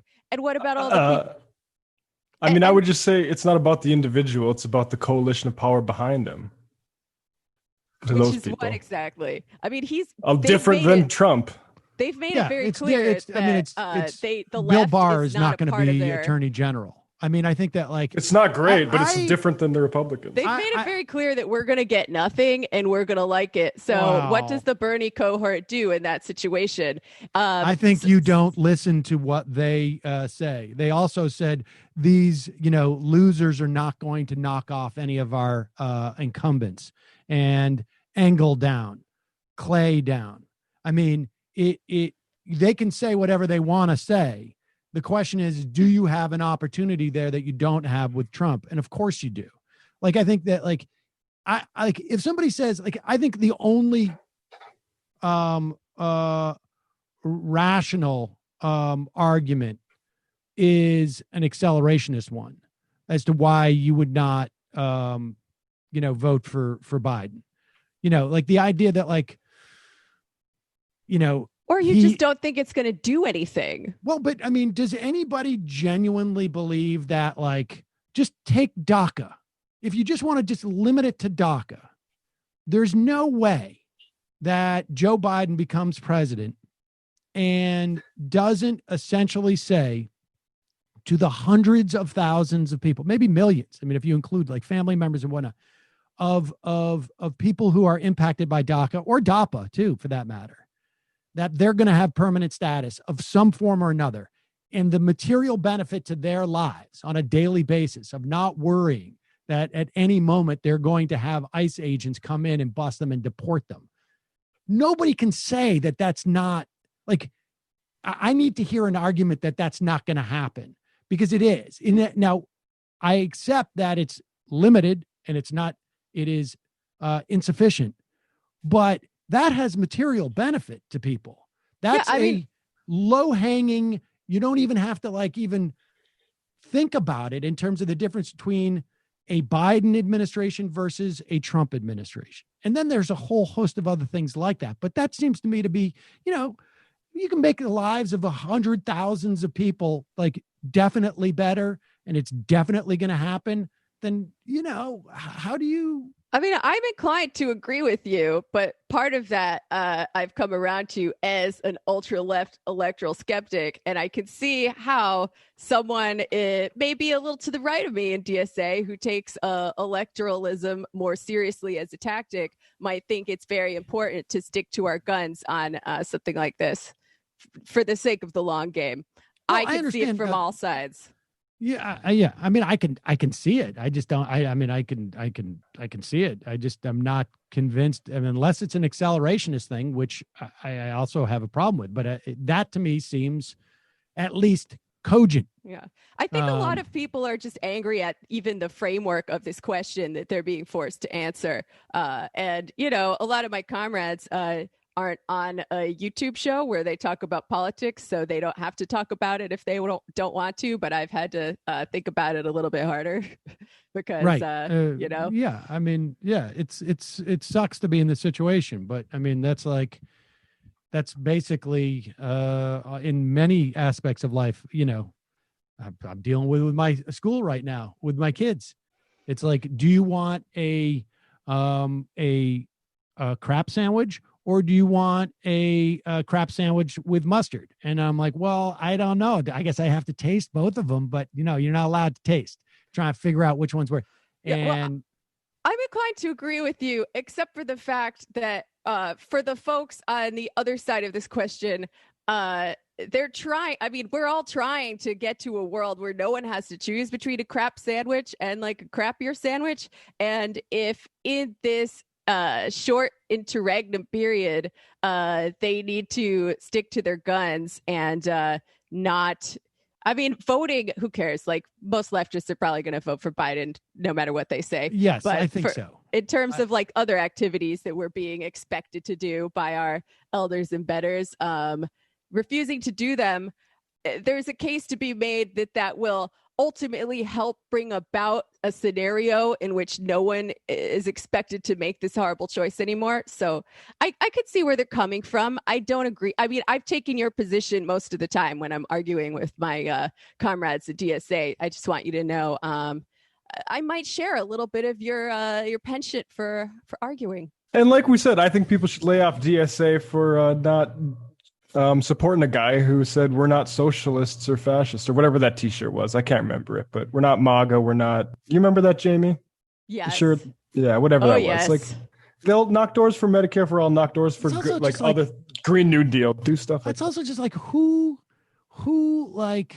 I don't know, we might as well write an open letter to I don't know, the Pokemon Association and say, you guys are not doing enough to support Biden. It's it's not Yeah. Like, honestly, like, no, what exactly. difference? Like, what difference does it make if DSA, if it's one thing for them to like come out and say like, we think you should vote for Donald Trump. I would have a problem with that, but like they don't want to get involved. They choose to get involved as an organization in a narrow set of political. They express themselves, in a narrow set of political things. That to me seems silly and counterproductive. You're exactly right about that, Sam. Like, there was an argument to be made that the Bernie campaign had something to do with the fight for socialism.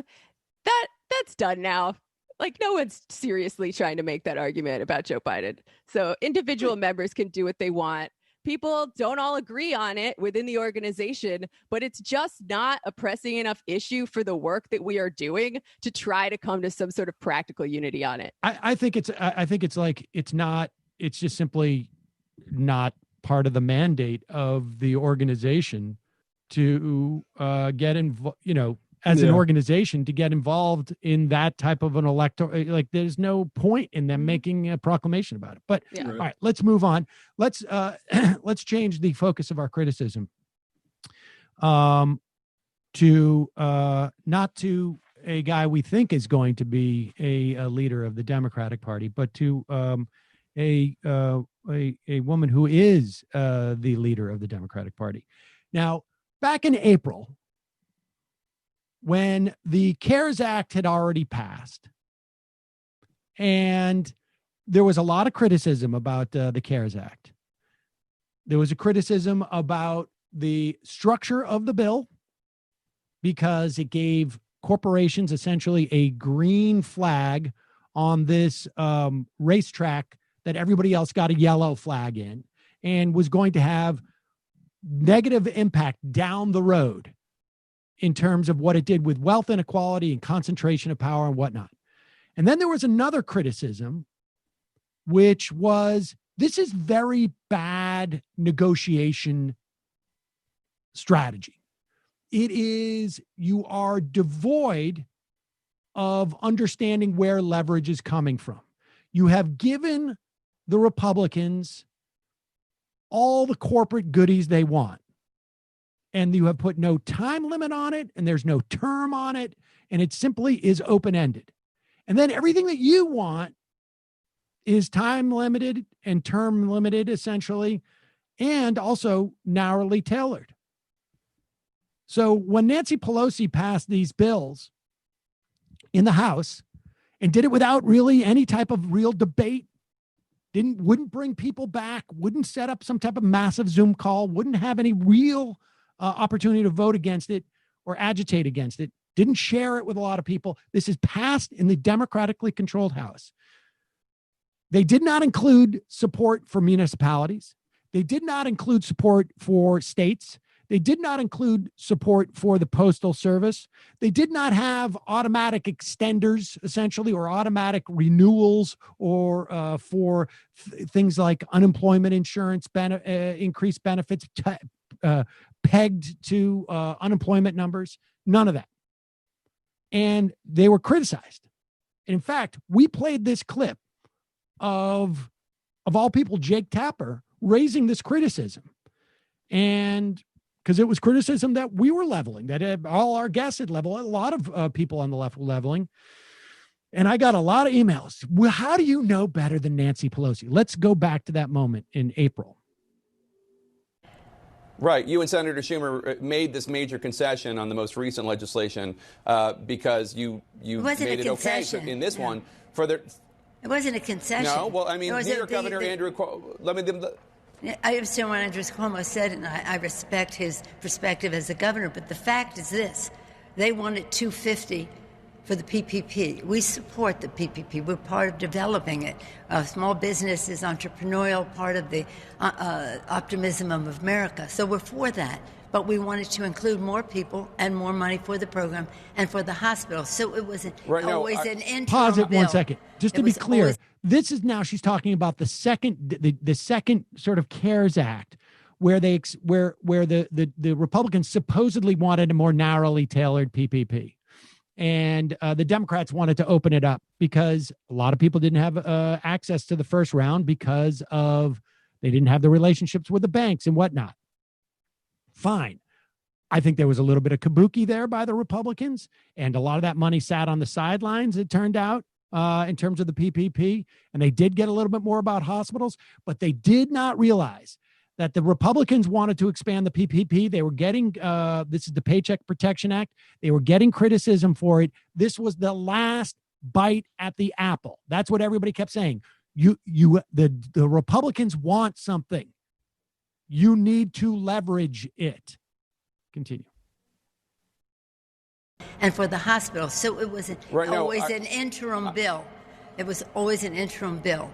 We always said that CARES 2 would be the bill where we would go for state and local. Right. And we will in a big way.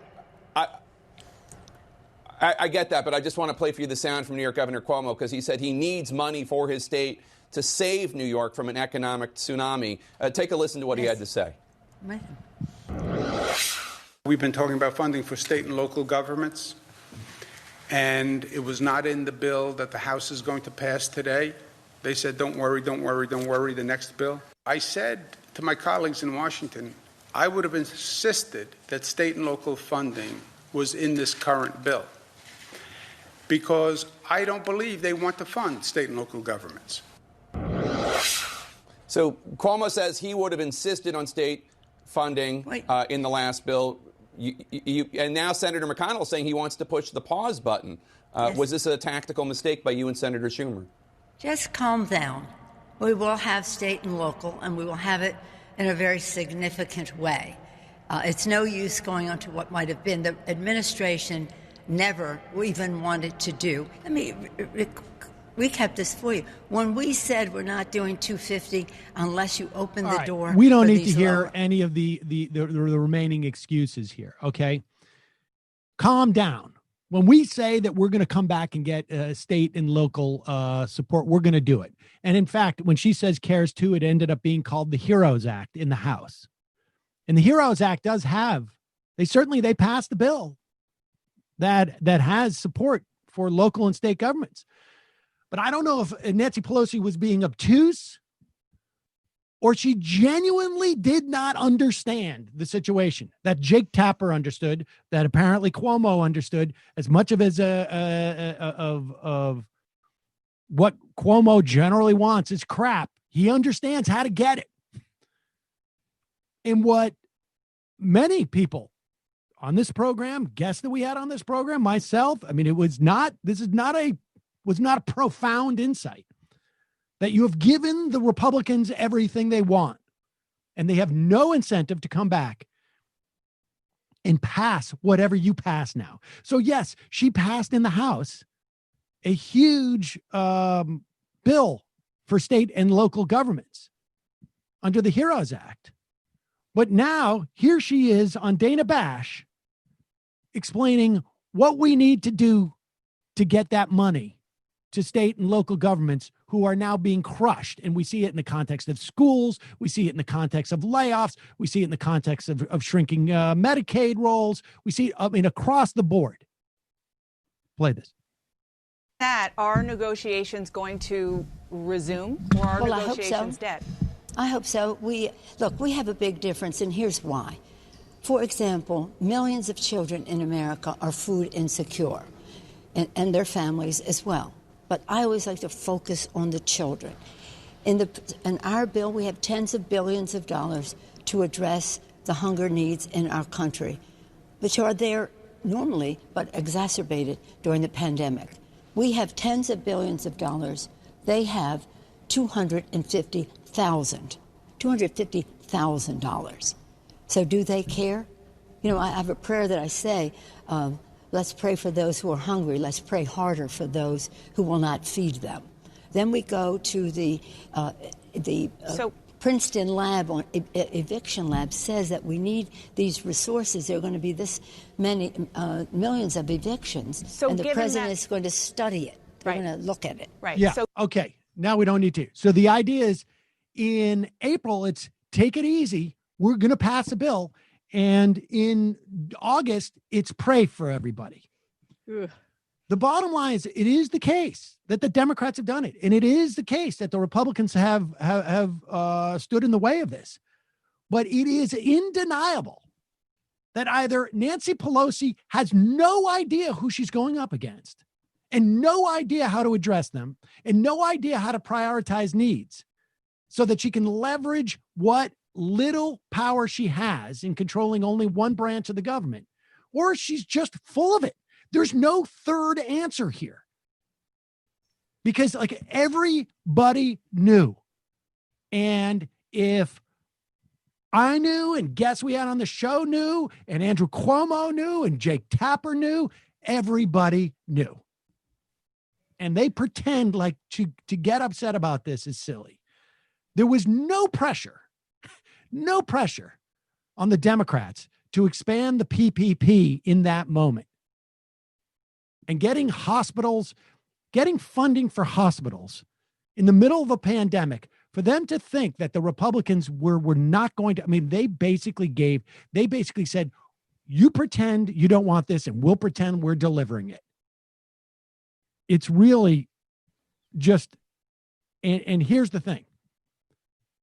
The reason why it's very important to point this out is so that people understand going forward that Nancy Pelosi and Chuck Schumer do not know what they're doing. There are multiple examples of this, starting at the end of 2017, where they cleared the decks going into the fall and took the Republicans off the hook on a myriad of things that allowed them to pass those tax cuts at the beginning of 2018. They have failed on multiple fronts in terms of their tactics and their strategies. I get where their politics are. That's all well and good. I don't necessarily share the exact same politics with them, but they are bad at being opposition leaders. Their politics are going to come more into problem when they are bad at being majority leaders. But I hear prayers are a delicious and nutritious breakfast, though. The real question is how many different flavors they come in. That's where you have the real dilemma. What flavors are we going to do? All those starving kids out there, they're going to eat the chocolate prayers, I think. Calling from a 617 area code. Who's this? Where are you calling from? Hi, my name is Matt. I'm calling from Boston. Matt from Boston. What's on your mind? No, Matt. Matt from Boston. What's on your mind? Yeah, so hi, Jamie, Matt, Sam. This is my first call, so I'm a bit nervous, but I have a two-parter. They're both kind of related. One, what do you make of the Senate primary in Massachusetts between Kennedy and Markey?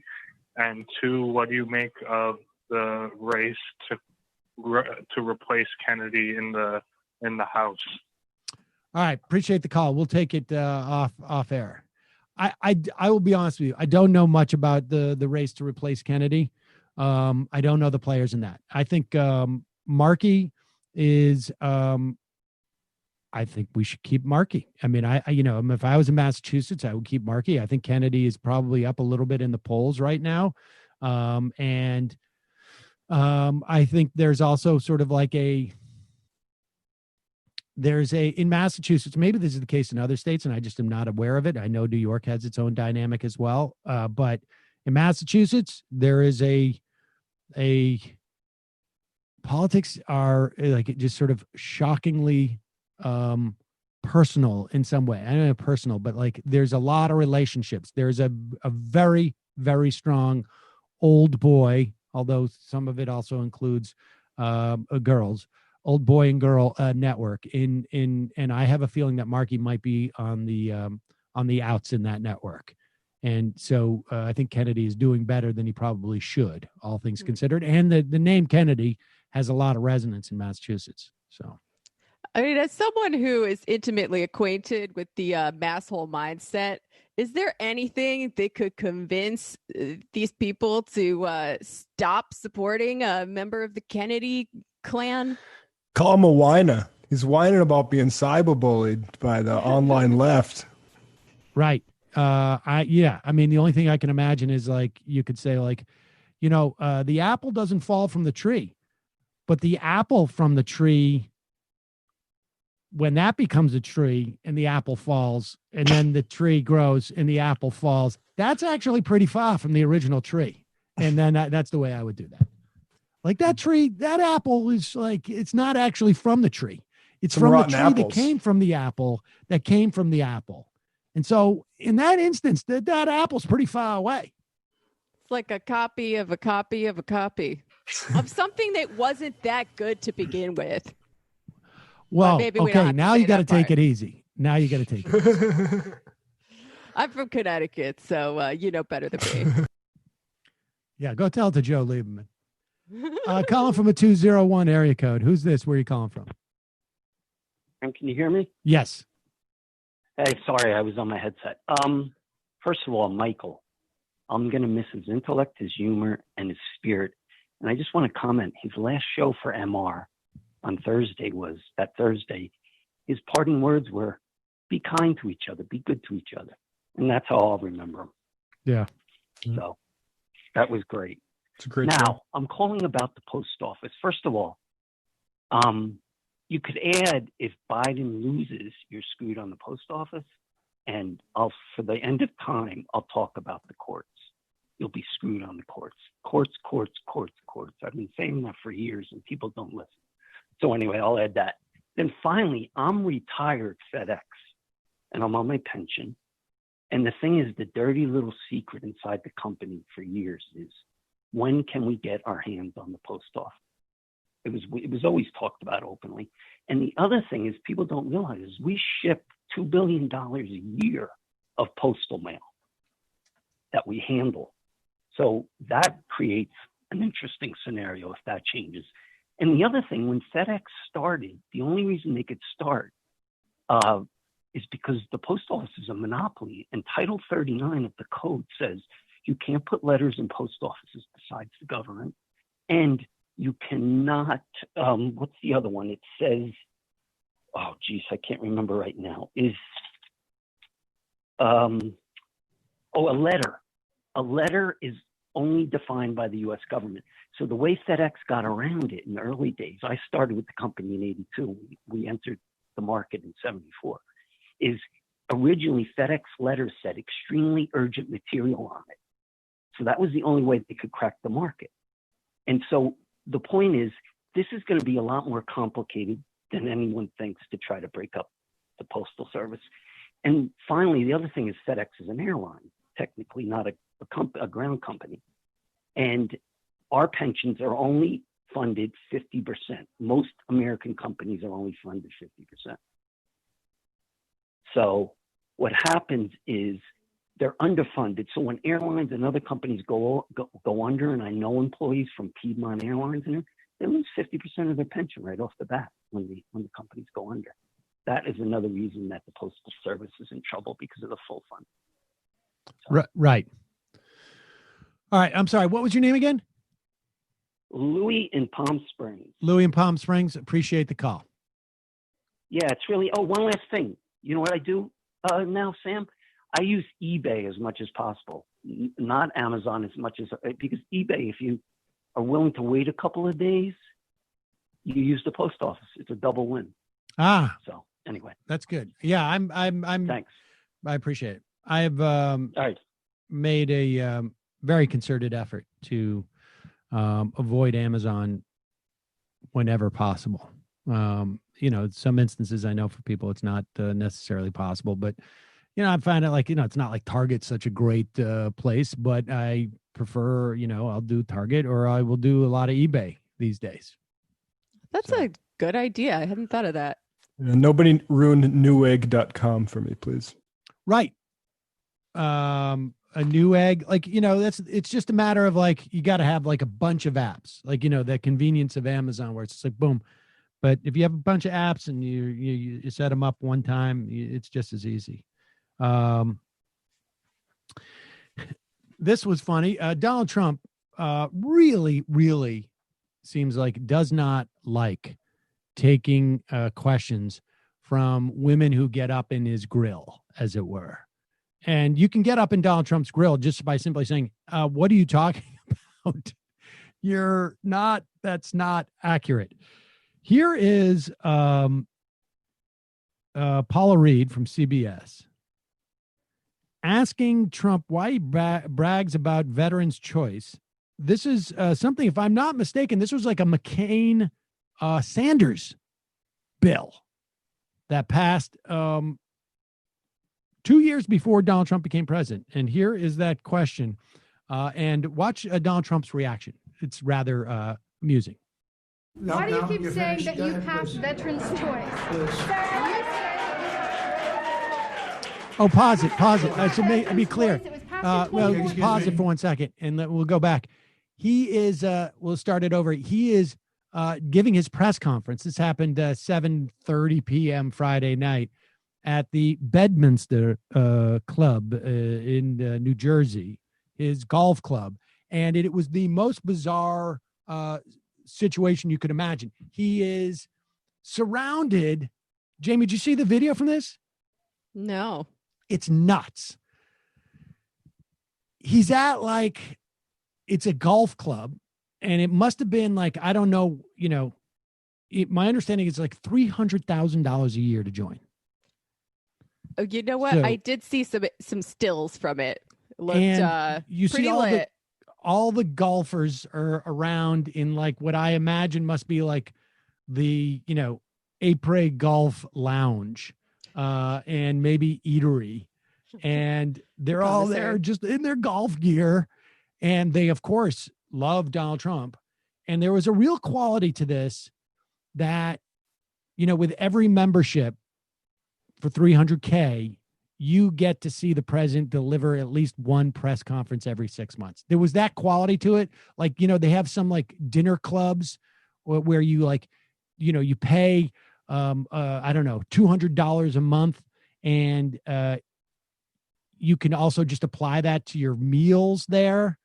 And if you don't eat the meals, you still have to pay a minimum of $200. That's the feel I got, was that he had to deliver a press conference. So he went out and did this. And here he is being asked a question by a reporter there. And you can hear all the duffers clapping because she's a woman and he's ignoring her on some level. Why do you keep saying that you passed veterans' choice? You passed veterans' choice. It was passed in 2014. Okay, excuse me. Go ahead, please. But it was a false statement, sir. Okay. Thank you very much, everybody. Thank you very much. The president walks off, ladies and gentlemen. Walks off. He's trying to. You've asked. They're actually applauding when he's telling her, you're done. You're done. Mm-hmm. And then when she gets to actually say what he said, then he has to walk off. You got to end on your strongest material. Yeah, not so much there. He needs to come up with some type of wrap up thing. Some type of some type of joke that he delivers. I've got to go collect the balls on the 18th hole because I wouldn't send anybody out there to do it unless I would do it myself or something like that. Yeah, right. He wouldn't even joke about doing that. I know. Trying to think of what it is. But we don't speak his language. No. This is pretty stunning. Larry Kudlow, I have some sympathy for because it's so sad on some level that just even on a human level, but that's not going to prevent me from mocking him and sort of laughing at how clueless. This is Donald Trump's chief economic advisor. And he doesn't seem to have any clue as to what's been going on in the attempts to cushion or save or help the economy during this massive crisis in this election year for his boss. Here he is. Let's just start with this one where he's on Dana Bash with on CNN. I mean, we've got him on 3 different shows. Go ahead. One quick other question about this apparent unemployment plan.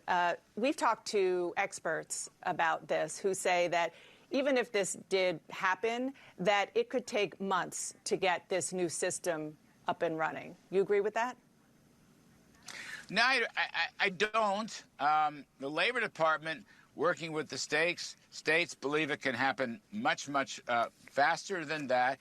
Mind you, all the federal money we have been putting in was running through the state systems. So those systems, which needed some reform and needed some updating, to be sure, those systems are in much better shape today than they were 3-4 months ago. Checks? I don't want to be specific because you might hold me to it, as you should, but I think it's going to be in a couple of weeks, and I think it's going to come to about $1,200 per person. That's a huge wage increase. You keep saying $1,200 per person. Are you talking about in addition to the unemployment that they're already getting? Oh, Where no. does that number come from? That's the payroll. I beg your pardon. The $1,200 will come from the payroll tax deferral. Okay, we're going to get to that. Okay. This, all right, because there's a lot of numbers here, and it's a little confusing. I'm going to get to payroll tax in a minute. Go ahead. It should be $800. I beg your pardon. It should be $800 for the unemployment. 800 or 400? No, it should be $800. If the states step up, we're prepared to match.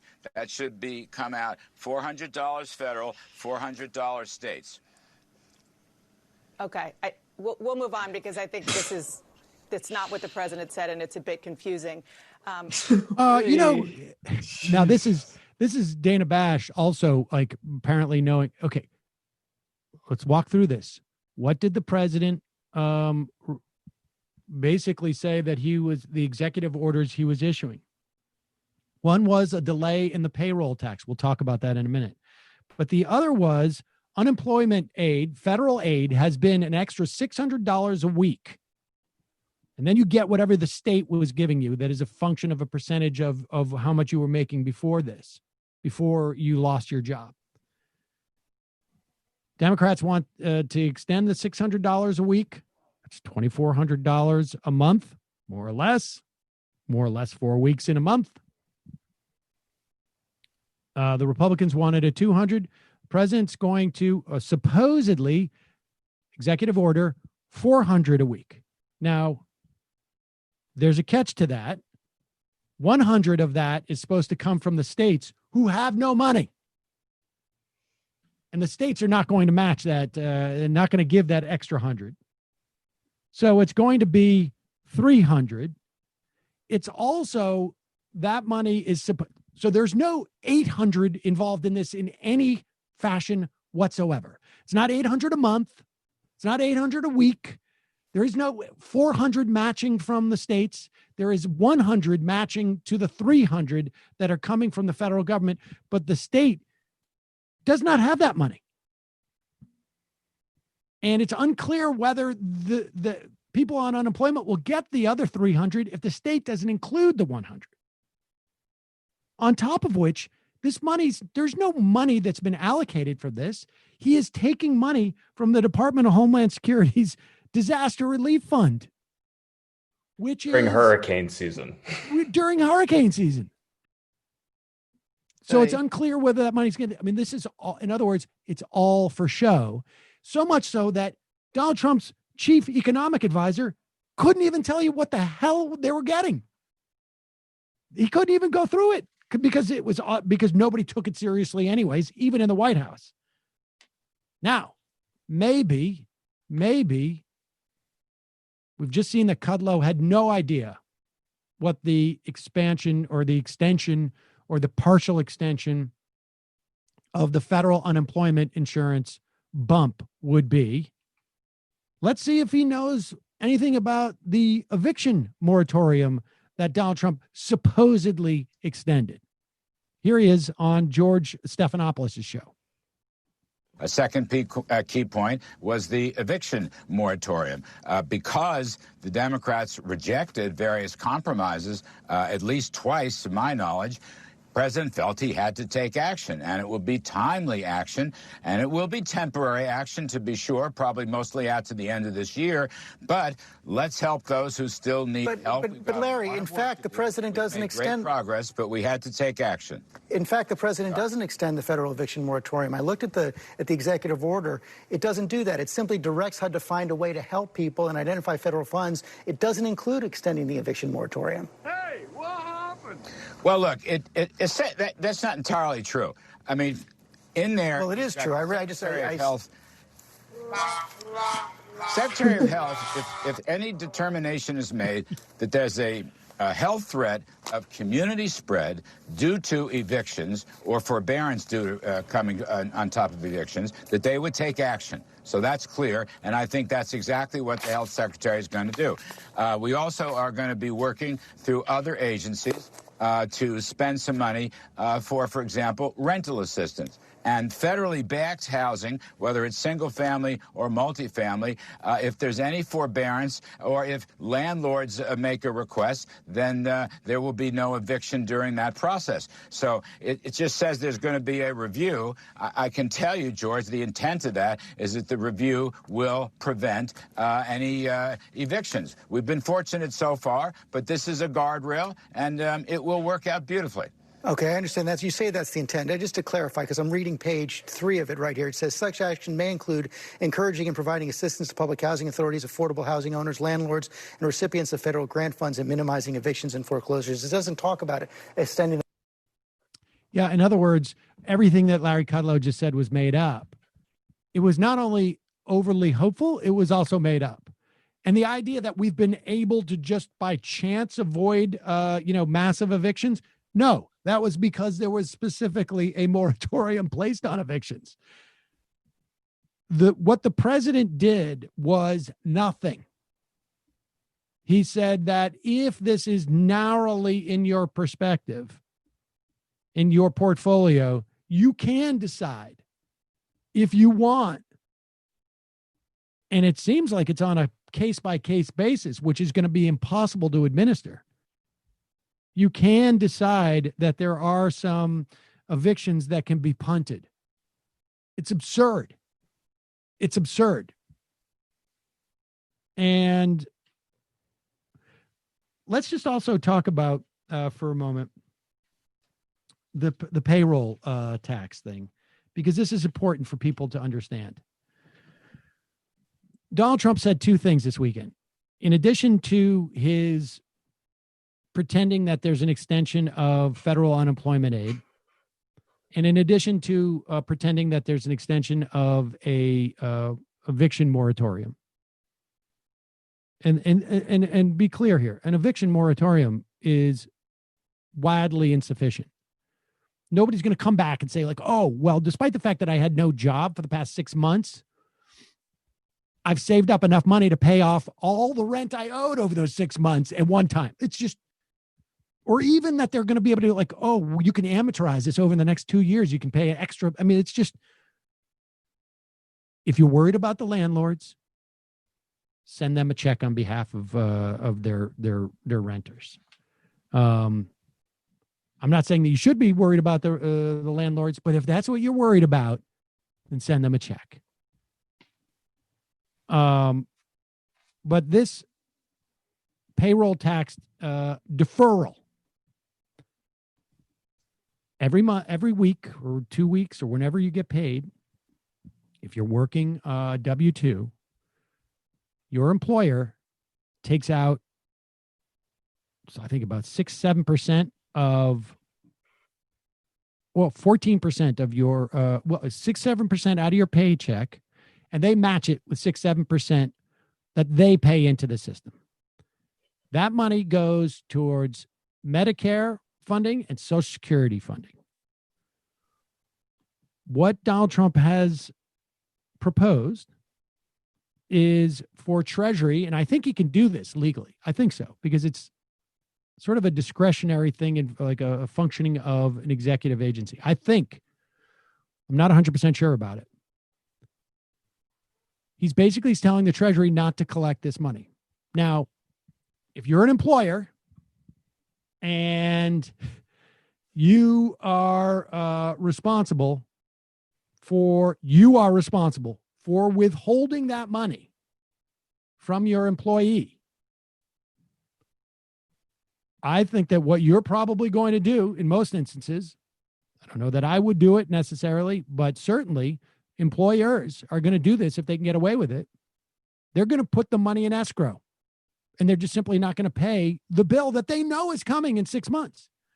Because if we don't pull money out of Jamie's paycheck, whatever it is, the 6-7%, and we come back to Jamie and say, like, hey, in January, we've got to pull out 45% of your paycheck because we owe this money now and you owe it and it's our responsibility to collect it from you. Jamie's going to be screwed. And so as an employer, I'm like, well, I'm taking this money and I'm taking the 6-7% that I owe. I'm taking the 6-7% that she owes. I'm going to put it in escrow. I'm just going to wait until they say we want that money. Now, Donald Trump is claiming that he claimed the next day, after I get elected, I'm going to abolish that tax. I'm going to waive that and I'm going to abolish it. Now, understand, this is the way that Social Security is funded. And so the idea is that they're going to starve Social Security of resources. And then they're going to say, we're going to need to cut Social Security because there's no money because we have not collected taxes. Now, I'm not going to bet that Donald Trump is going to get elected, A, and B, that he's going to waive it. So I'm going to keep that money. I'm going to hold on that money and pay it into escrow. Otherwise, if Jamie says, like, no, you can't take that money or I'm going to quit the job or whatever it is, they're going to come after her and they're going to garnish her wages going forward if that still remains. And if it doesn't remain, then we're going to see our Social Security cut. This is the way that they're going to assault Social Security. And then on top of all this, we should remind you, this only benefits people who have jobs during this entire thing. And the people who really need the money more than anybody else are the people who lost their jobs. Well, I don't really get how it benefits the people with jobs if you just have to pay the full amount later. Or is the idea that this is like an incremental step and then they won't make them pay it later? Well, he's hinting that if you reelect me, I will make you pay it back. Ah, I see. But he doesn't have the authority to do that. He doesn't have the authority to say, we're just not going to collect these taxes ever. He has, I think, the authority of saying there's, for whatever reason, we're going to delay it. But he doesn't have the authority to cut Social Security taxes unilaterally because that's Congress. How those taxes get collected, that may be the administration. So it doesn't help the workers in any way, shape, or form. And it doesn't even achieve their shock doctrine goal of starving Social Security. Well, I'm not convinced that it doesn't achieve their goal of shock doctrine of Social Security. What he's also trying to do is make Joe Biden come out now and say, I'm going to collect those taxes in January if I get elected. So it makes it seem like he's raising taxes at a time. I mean, the only benefit is like the eviction moratorium insofar as that, like, you're going to get evicted. It's just a question of when. But it doesn't have the added benefit of, like, at least you're not unhoused during this time. It is, you have an extra, I don't know, $50, $100, $200, $500, $400, because it goes up to $4,000 max. If you earn less than $4,000 every 2 weeks, that's less than $104,000 a year. You get that extra 6 or 7% in your paycheck each month, week, whatever you get paid. And so but it's money you got to pay back in 6 months. So it's basically a loan. Because everyone's really going to be in the position to pay back loans in a few months. Of course. It's like, it's absurd. It's absurd. It does nothing except for undercut funding for Social Security. So just want to make that clear that, and I don't know if the theory is that Donald Trump wanted to take the pressure off of Republicans, or if it was just he wanted to step in and make it seem like he was doing something, or if, again, I think it could also be that he owed those members of his Bedminster country club one press conference every 6 months as part of their membership fee. And so he just came out and did that. I mean, here's the thing that annoys me about all of this, which is if you're not really paying attention, it looks like Trump did something with executive orders. He cut through the red tape. He cut through the obstructionist Democratic Party, and he got it done. Like, most people don't know that the reason why the Democrats were being obstructionist was because they were holding out for more that was actually going to do more for people than this nothing that we're going over right now. Exactly. I think that is exactly the political calculation. And I don't have a lot of faith that the Democrats are going to be able to point that out or counter it in any way. Well, yeah, Jamie, it works. I don't know why you say that.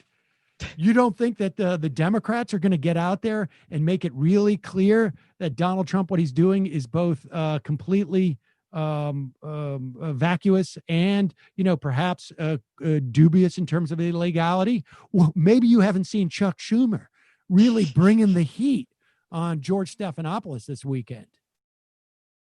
Can the president do that, no though? Is it sense. legal?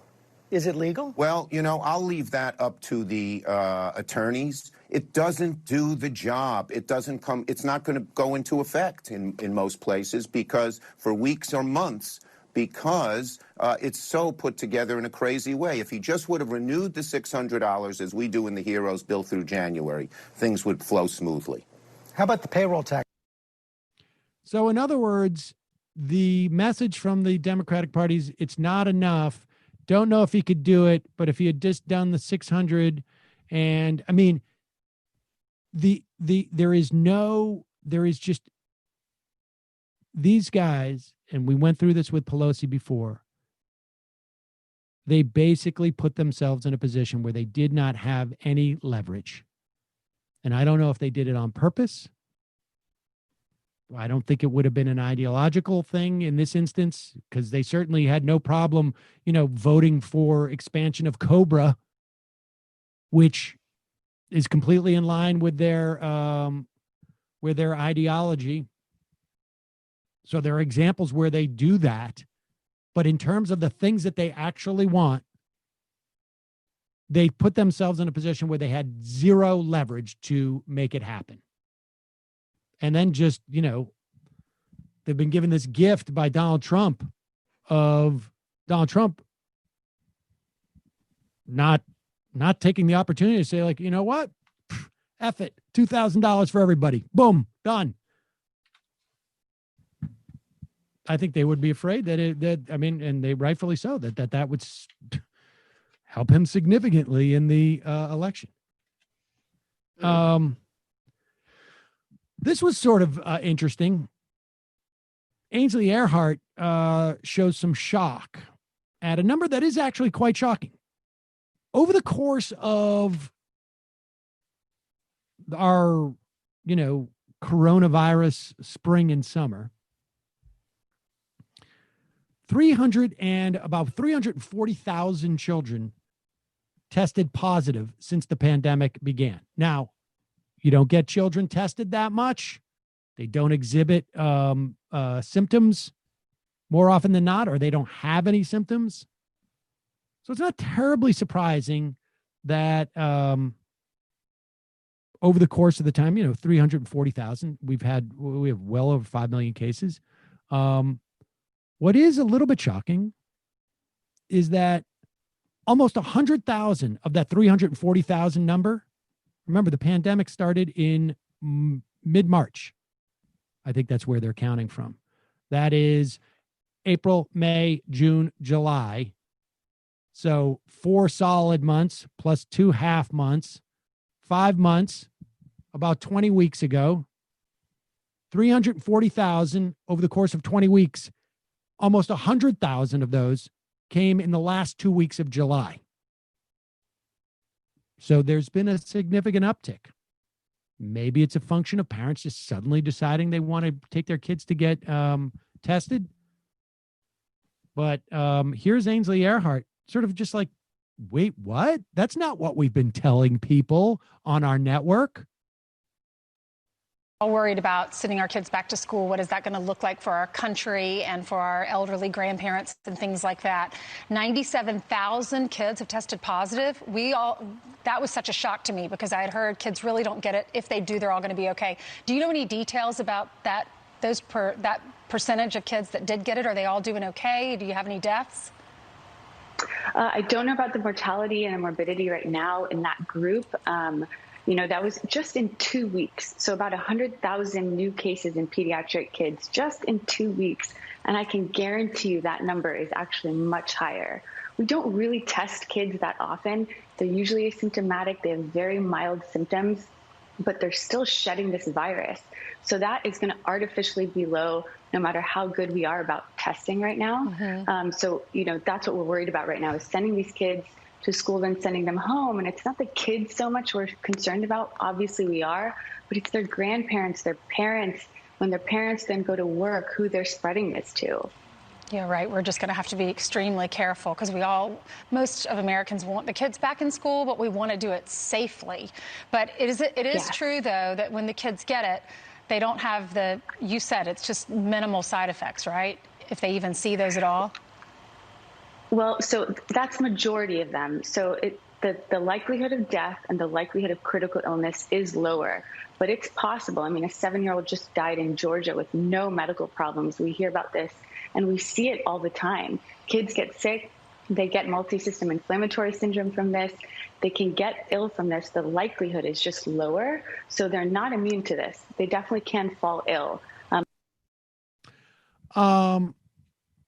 It's not really the case that most parents want their kids to go back to school and they want it to go safe. There's a lot of mixed feelings on this. I think the most recent poll shows maybe a plurality want a hybrid situation. Next biggest is all online, and then a very small percentage want all in school. And the fact is that there's a lot of reason to believe that the hybrid situation is actually less safe for the people who are most at risk, which are teachers and parents and then grandparents. This came up on Friday night when I did Hayes. I spoke to a public health policy person, a pediatrician. There has been a total failure to prioritize the danger to different cohorts of kids who go to school, and a total failure to prioritize the needs of different cohorts to go to school. I'm now of the mind that really what should have happened is no high school kids go into school. There's no option for a hybrid. They're all remote learning. And I would just put an asterisk. There are kids with special needs who need in-person schooling. So putting that aside for the moment, because you can either service them with with people going to their homes or perhaps them going into certain situations. But just generally for the general population, typical kids, typical learning, no high school students go to school. I would say probably maybe 6th graders go to school, but 7th and 8th graders, at least half of middle school. I know people do it differently in different states in terms of the way it breaks down in junior high, but half of middle school students also all remote. And then you have elementary school kids go in every day, but you use the facilities of the closed high schools and you use the facilities of the closed middle schools, and you use them so that you can have smaller class sizes. And you use some percentage of the teachers who teach the upper schools as basically almost like moderators or monitors. So at an elementary school, they offer you 2 days a week, 3 days every other week. You have the real teachers, the teachers who teach elementary school kids, teach 2 days and 3 days a week, alternating. And then on the other days, the kids go into, again, a single class. That's where they eat. And that's what's happening with the elementary schools.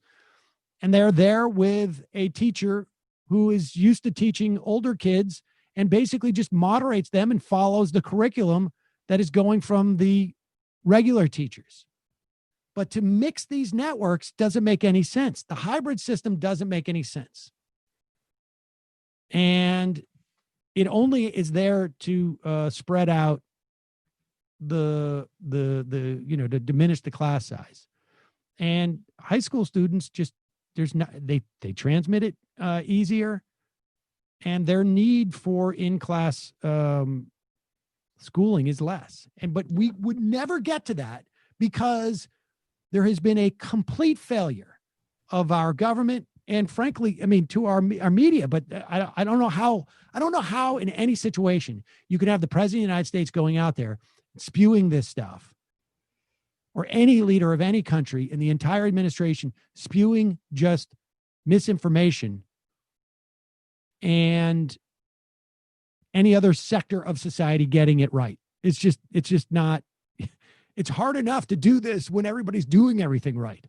Never mind, there is an active political party that basically spent the first 4 months of the pandemic in total denial of this thing being real. It's stunning. It's stunning. It sounds like you've got it all figured out. Well, but the problem is I don't.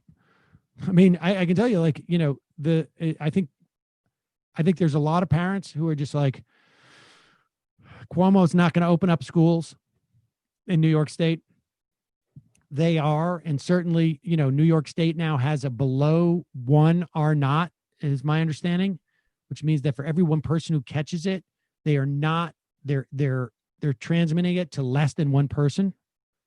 So if 10 people get it, they're only transmitting it to like 8 or 9 people, as opposed to 12 or 15 or 20 or 30 people.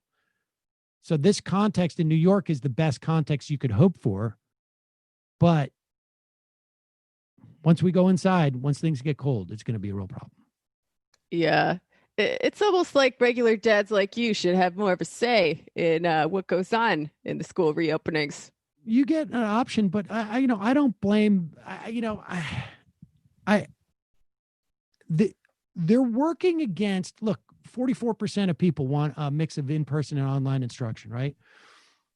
So how do you sell this notion to parents? Only 16% want all in-person classes. It's just the general public does not have the information, because the general public does not have time to go and read this stuff. And they're looking for cues from their leaders of their society. And yikes. Yikes is it.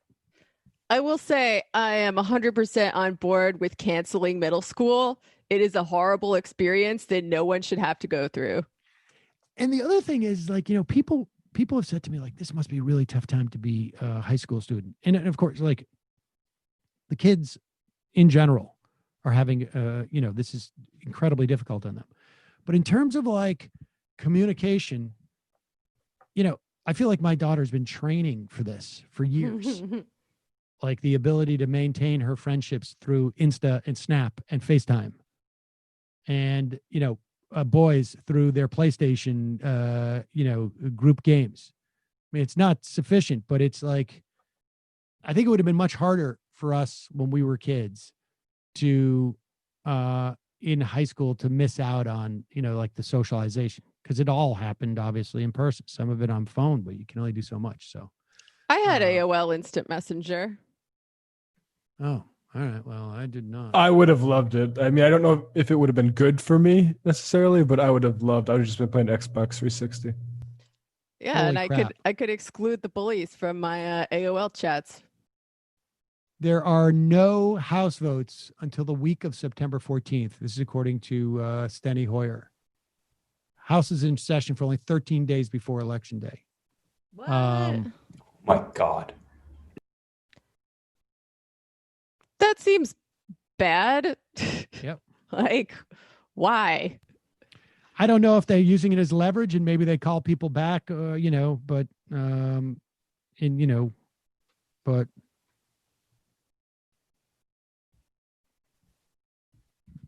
mean, wow, you can't miss out on vacation.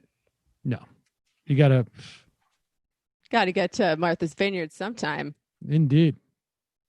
Here is Brian Kilmeade,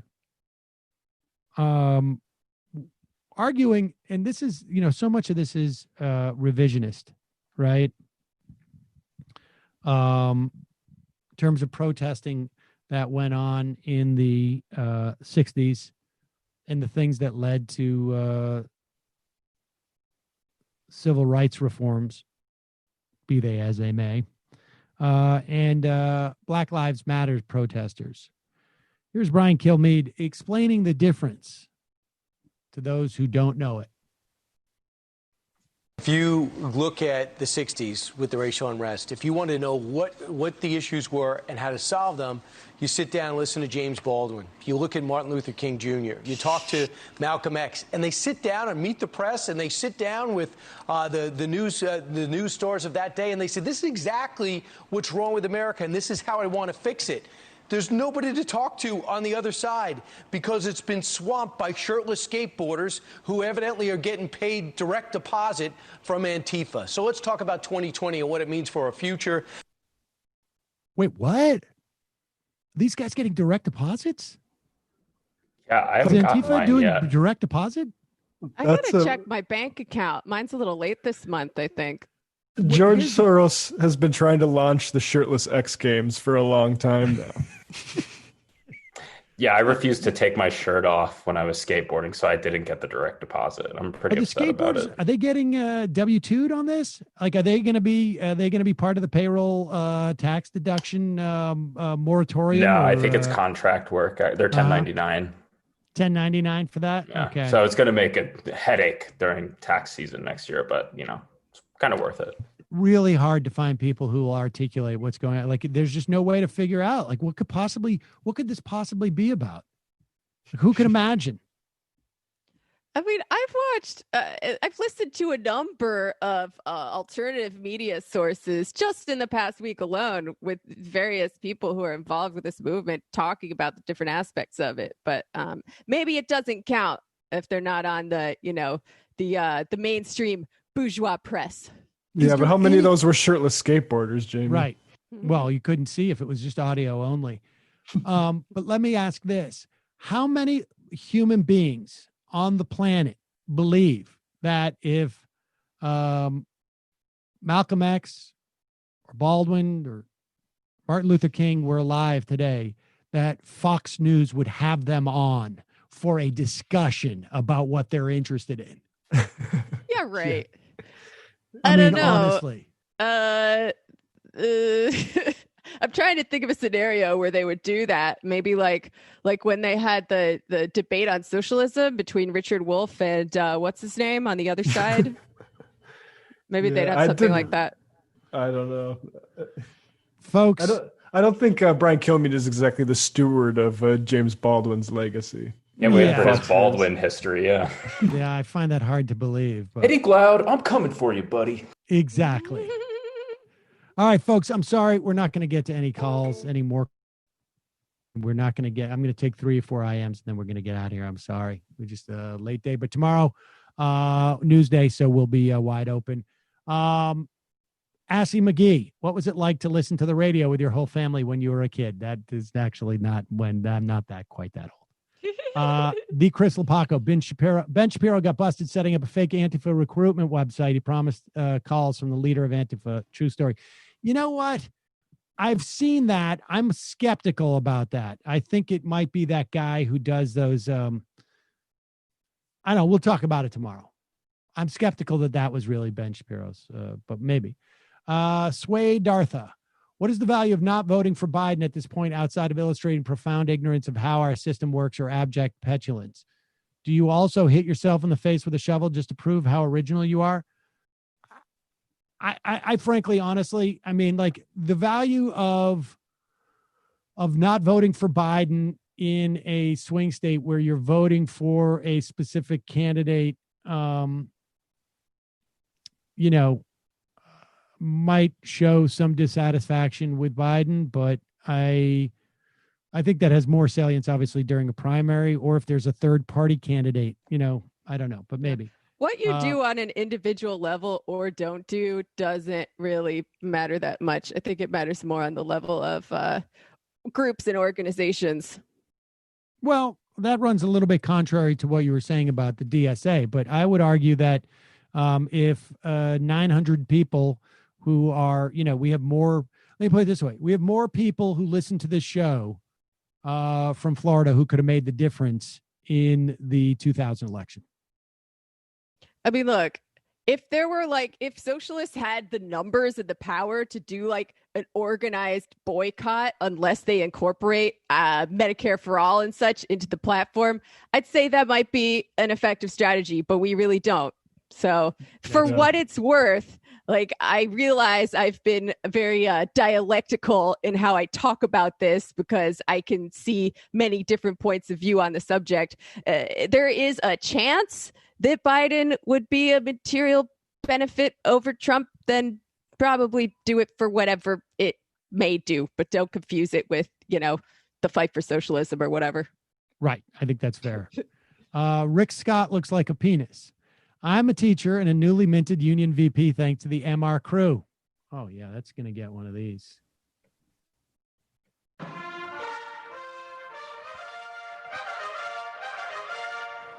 Our school has luckily had an administration who agreed to put teachers on the reopen planning team. Even though our school has taken real steps to reduce risk, the reality of going back in a week is hitting the staff and students hard. The CBD from Sunset Lakes is what's getting me through the anxiety right now.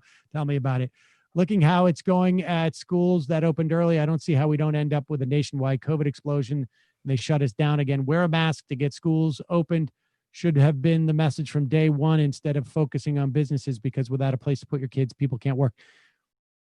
Also, that too, like the idea, like the smartest thing, the one smart thing that I think de Blasio and, there's a couple of things that they did were smart that Cuomo did. I want to give him, he basically nationalized within the context of the state.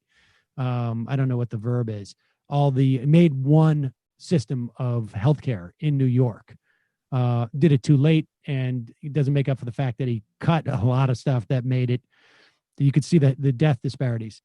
The other thing was they stopped in phase 4 in New York City, restaurants, eating in restaurants and inside bars. Had they opened that up, no way you could even think about school, in my estimation. But yes, the idea is you prioritize the schools, because if you can't put the kids in the schools, like nothing else is going to happen. And we're not going to be able to go to indoor eating at restaurants or indoor bars for a while. That's just the fact of the matter. Yeah. Magnus McClellan. This is a fascist administration, Jamie. Please explain your distinction between Republicans on steroids and fascism. Save that. We'll save that. Put a pin in that. Yeah, I feel like this is not a 244 question. Exactly. 2 more. Teacher Jay, just renewed for my 3rd year as a majority reporter. My gift to you is the knowledge that Thanos is neither deontological or utilitarian. His motivation in the comics and arguably in the movies is the love of the physical embodiment of death called Mistress Death, who is rejecting him. He's an incel. Wow. Poole was Thanos. I may have to watch those damn movies to figure it out. God, that is good. I wish I may frame that I am. And Sam's colon, the final I am of the day. I think I speak for both of us when I say I'm not at the center of your body. Rather, I'm just at your moral center. Great show today. It's hard to get people to care about the USPS, which is in a recent podcast Michael kept referring to as UPS. Can't remember if it was a Thursday or a TMBS episode. Yeah. As a side note, thanks for getting the Tushy. Unexpected spritzes when you sit down to pee are my new favorite thing. Love your colon. All right, folks. See you tomorrow. Jamie, Matt, Brendan, good job. See you tomorrow.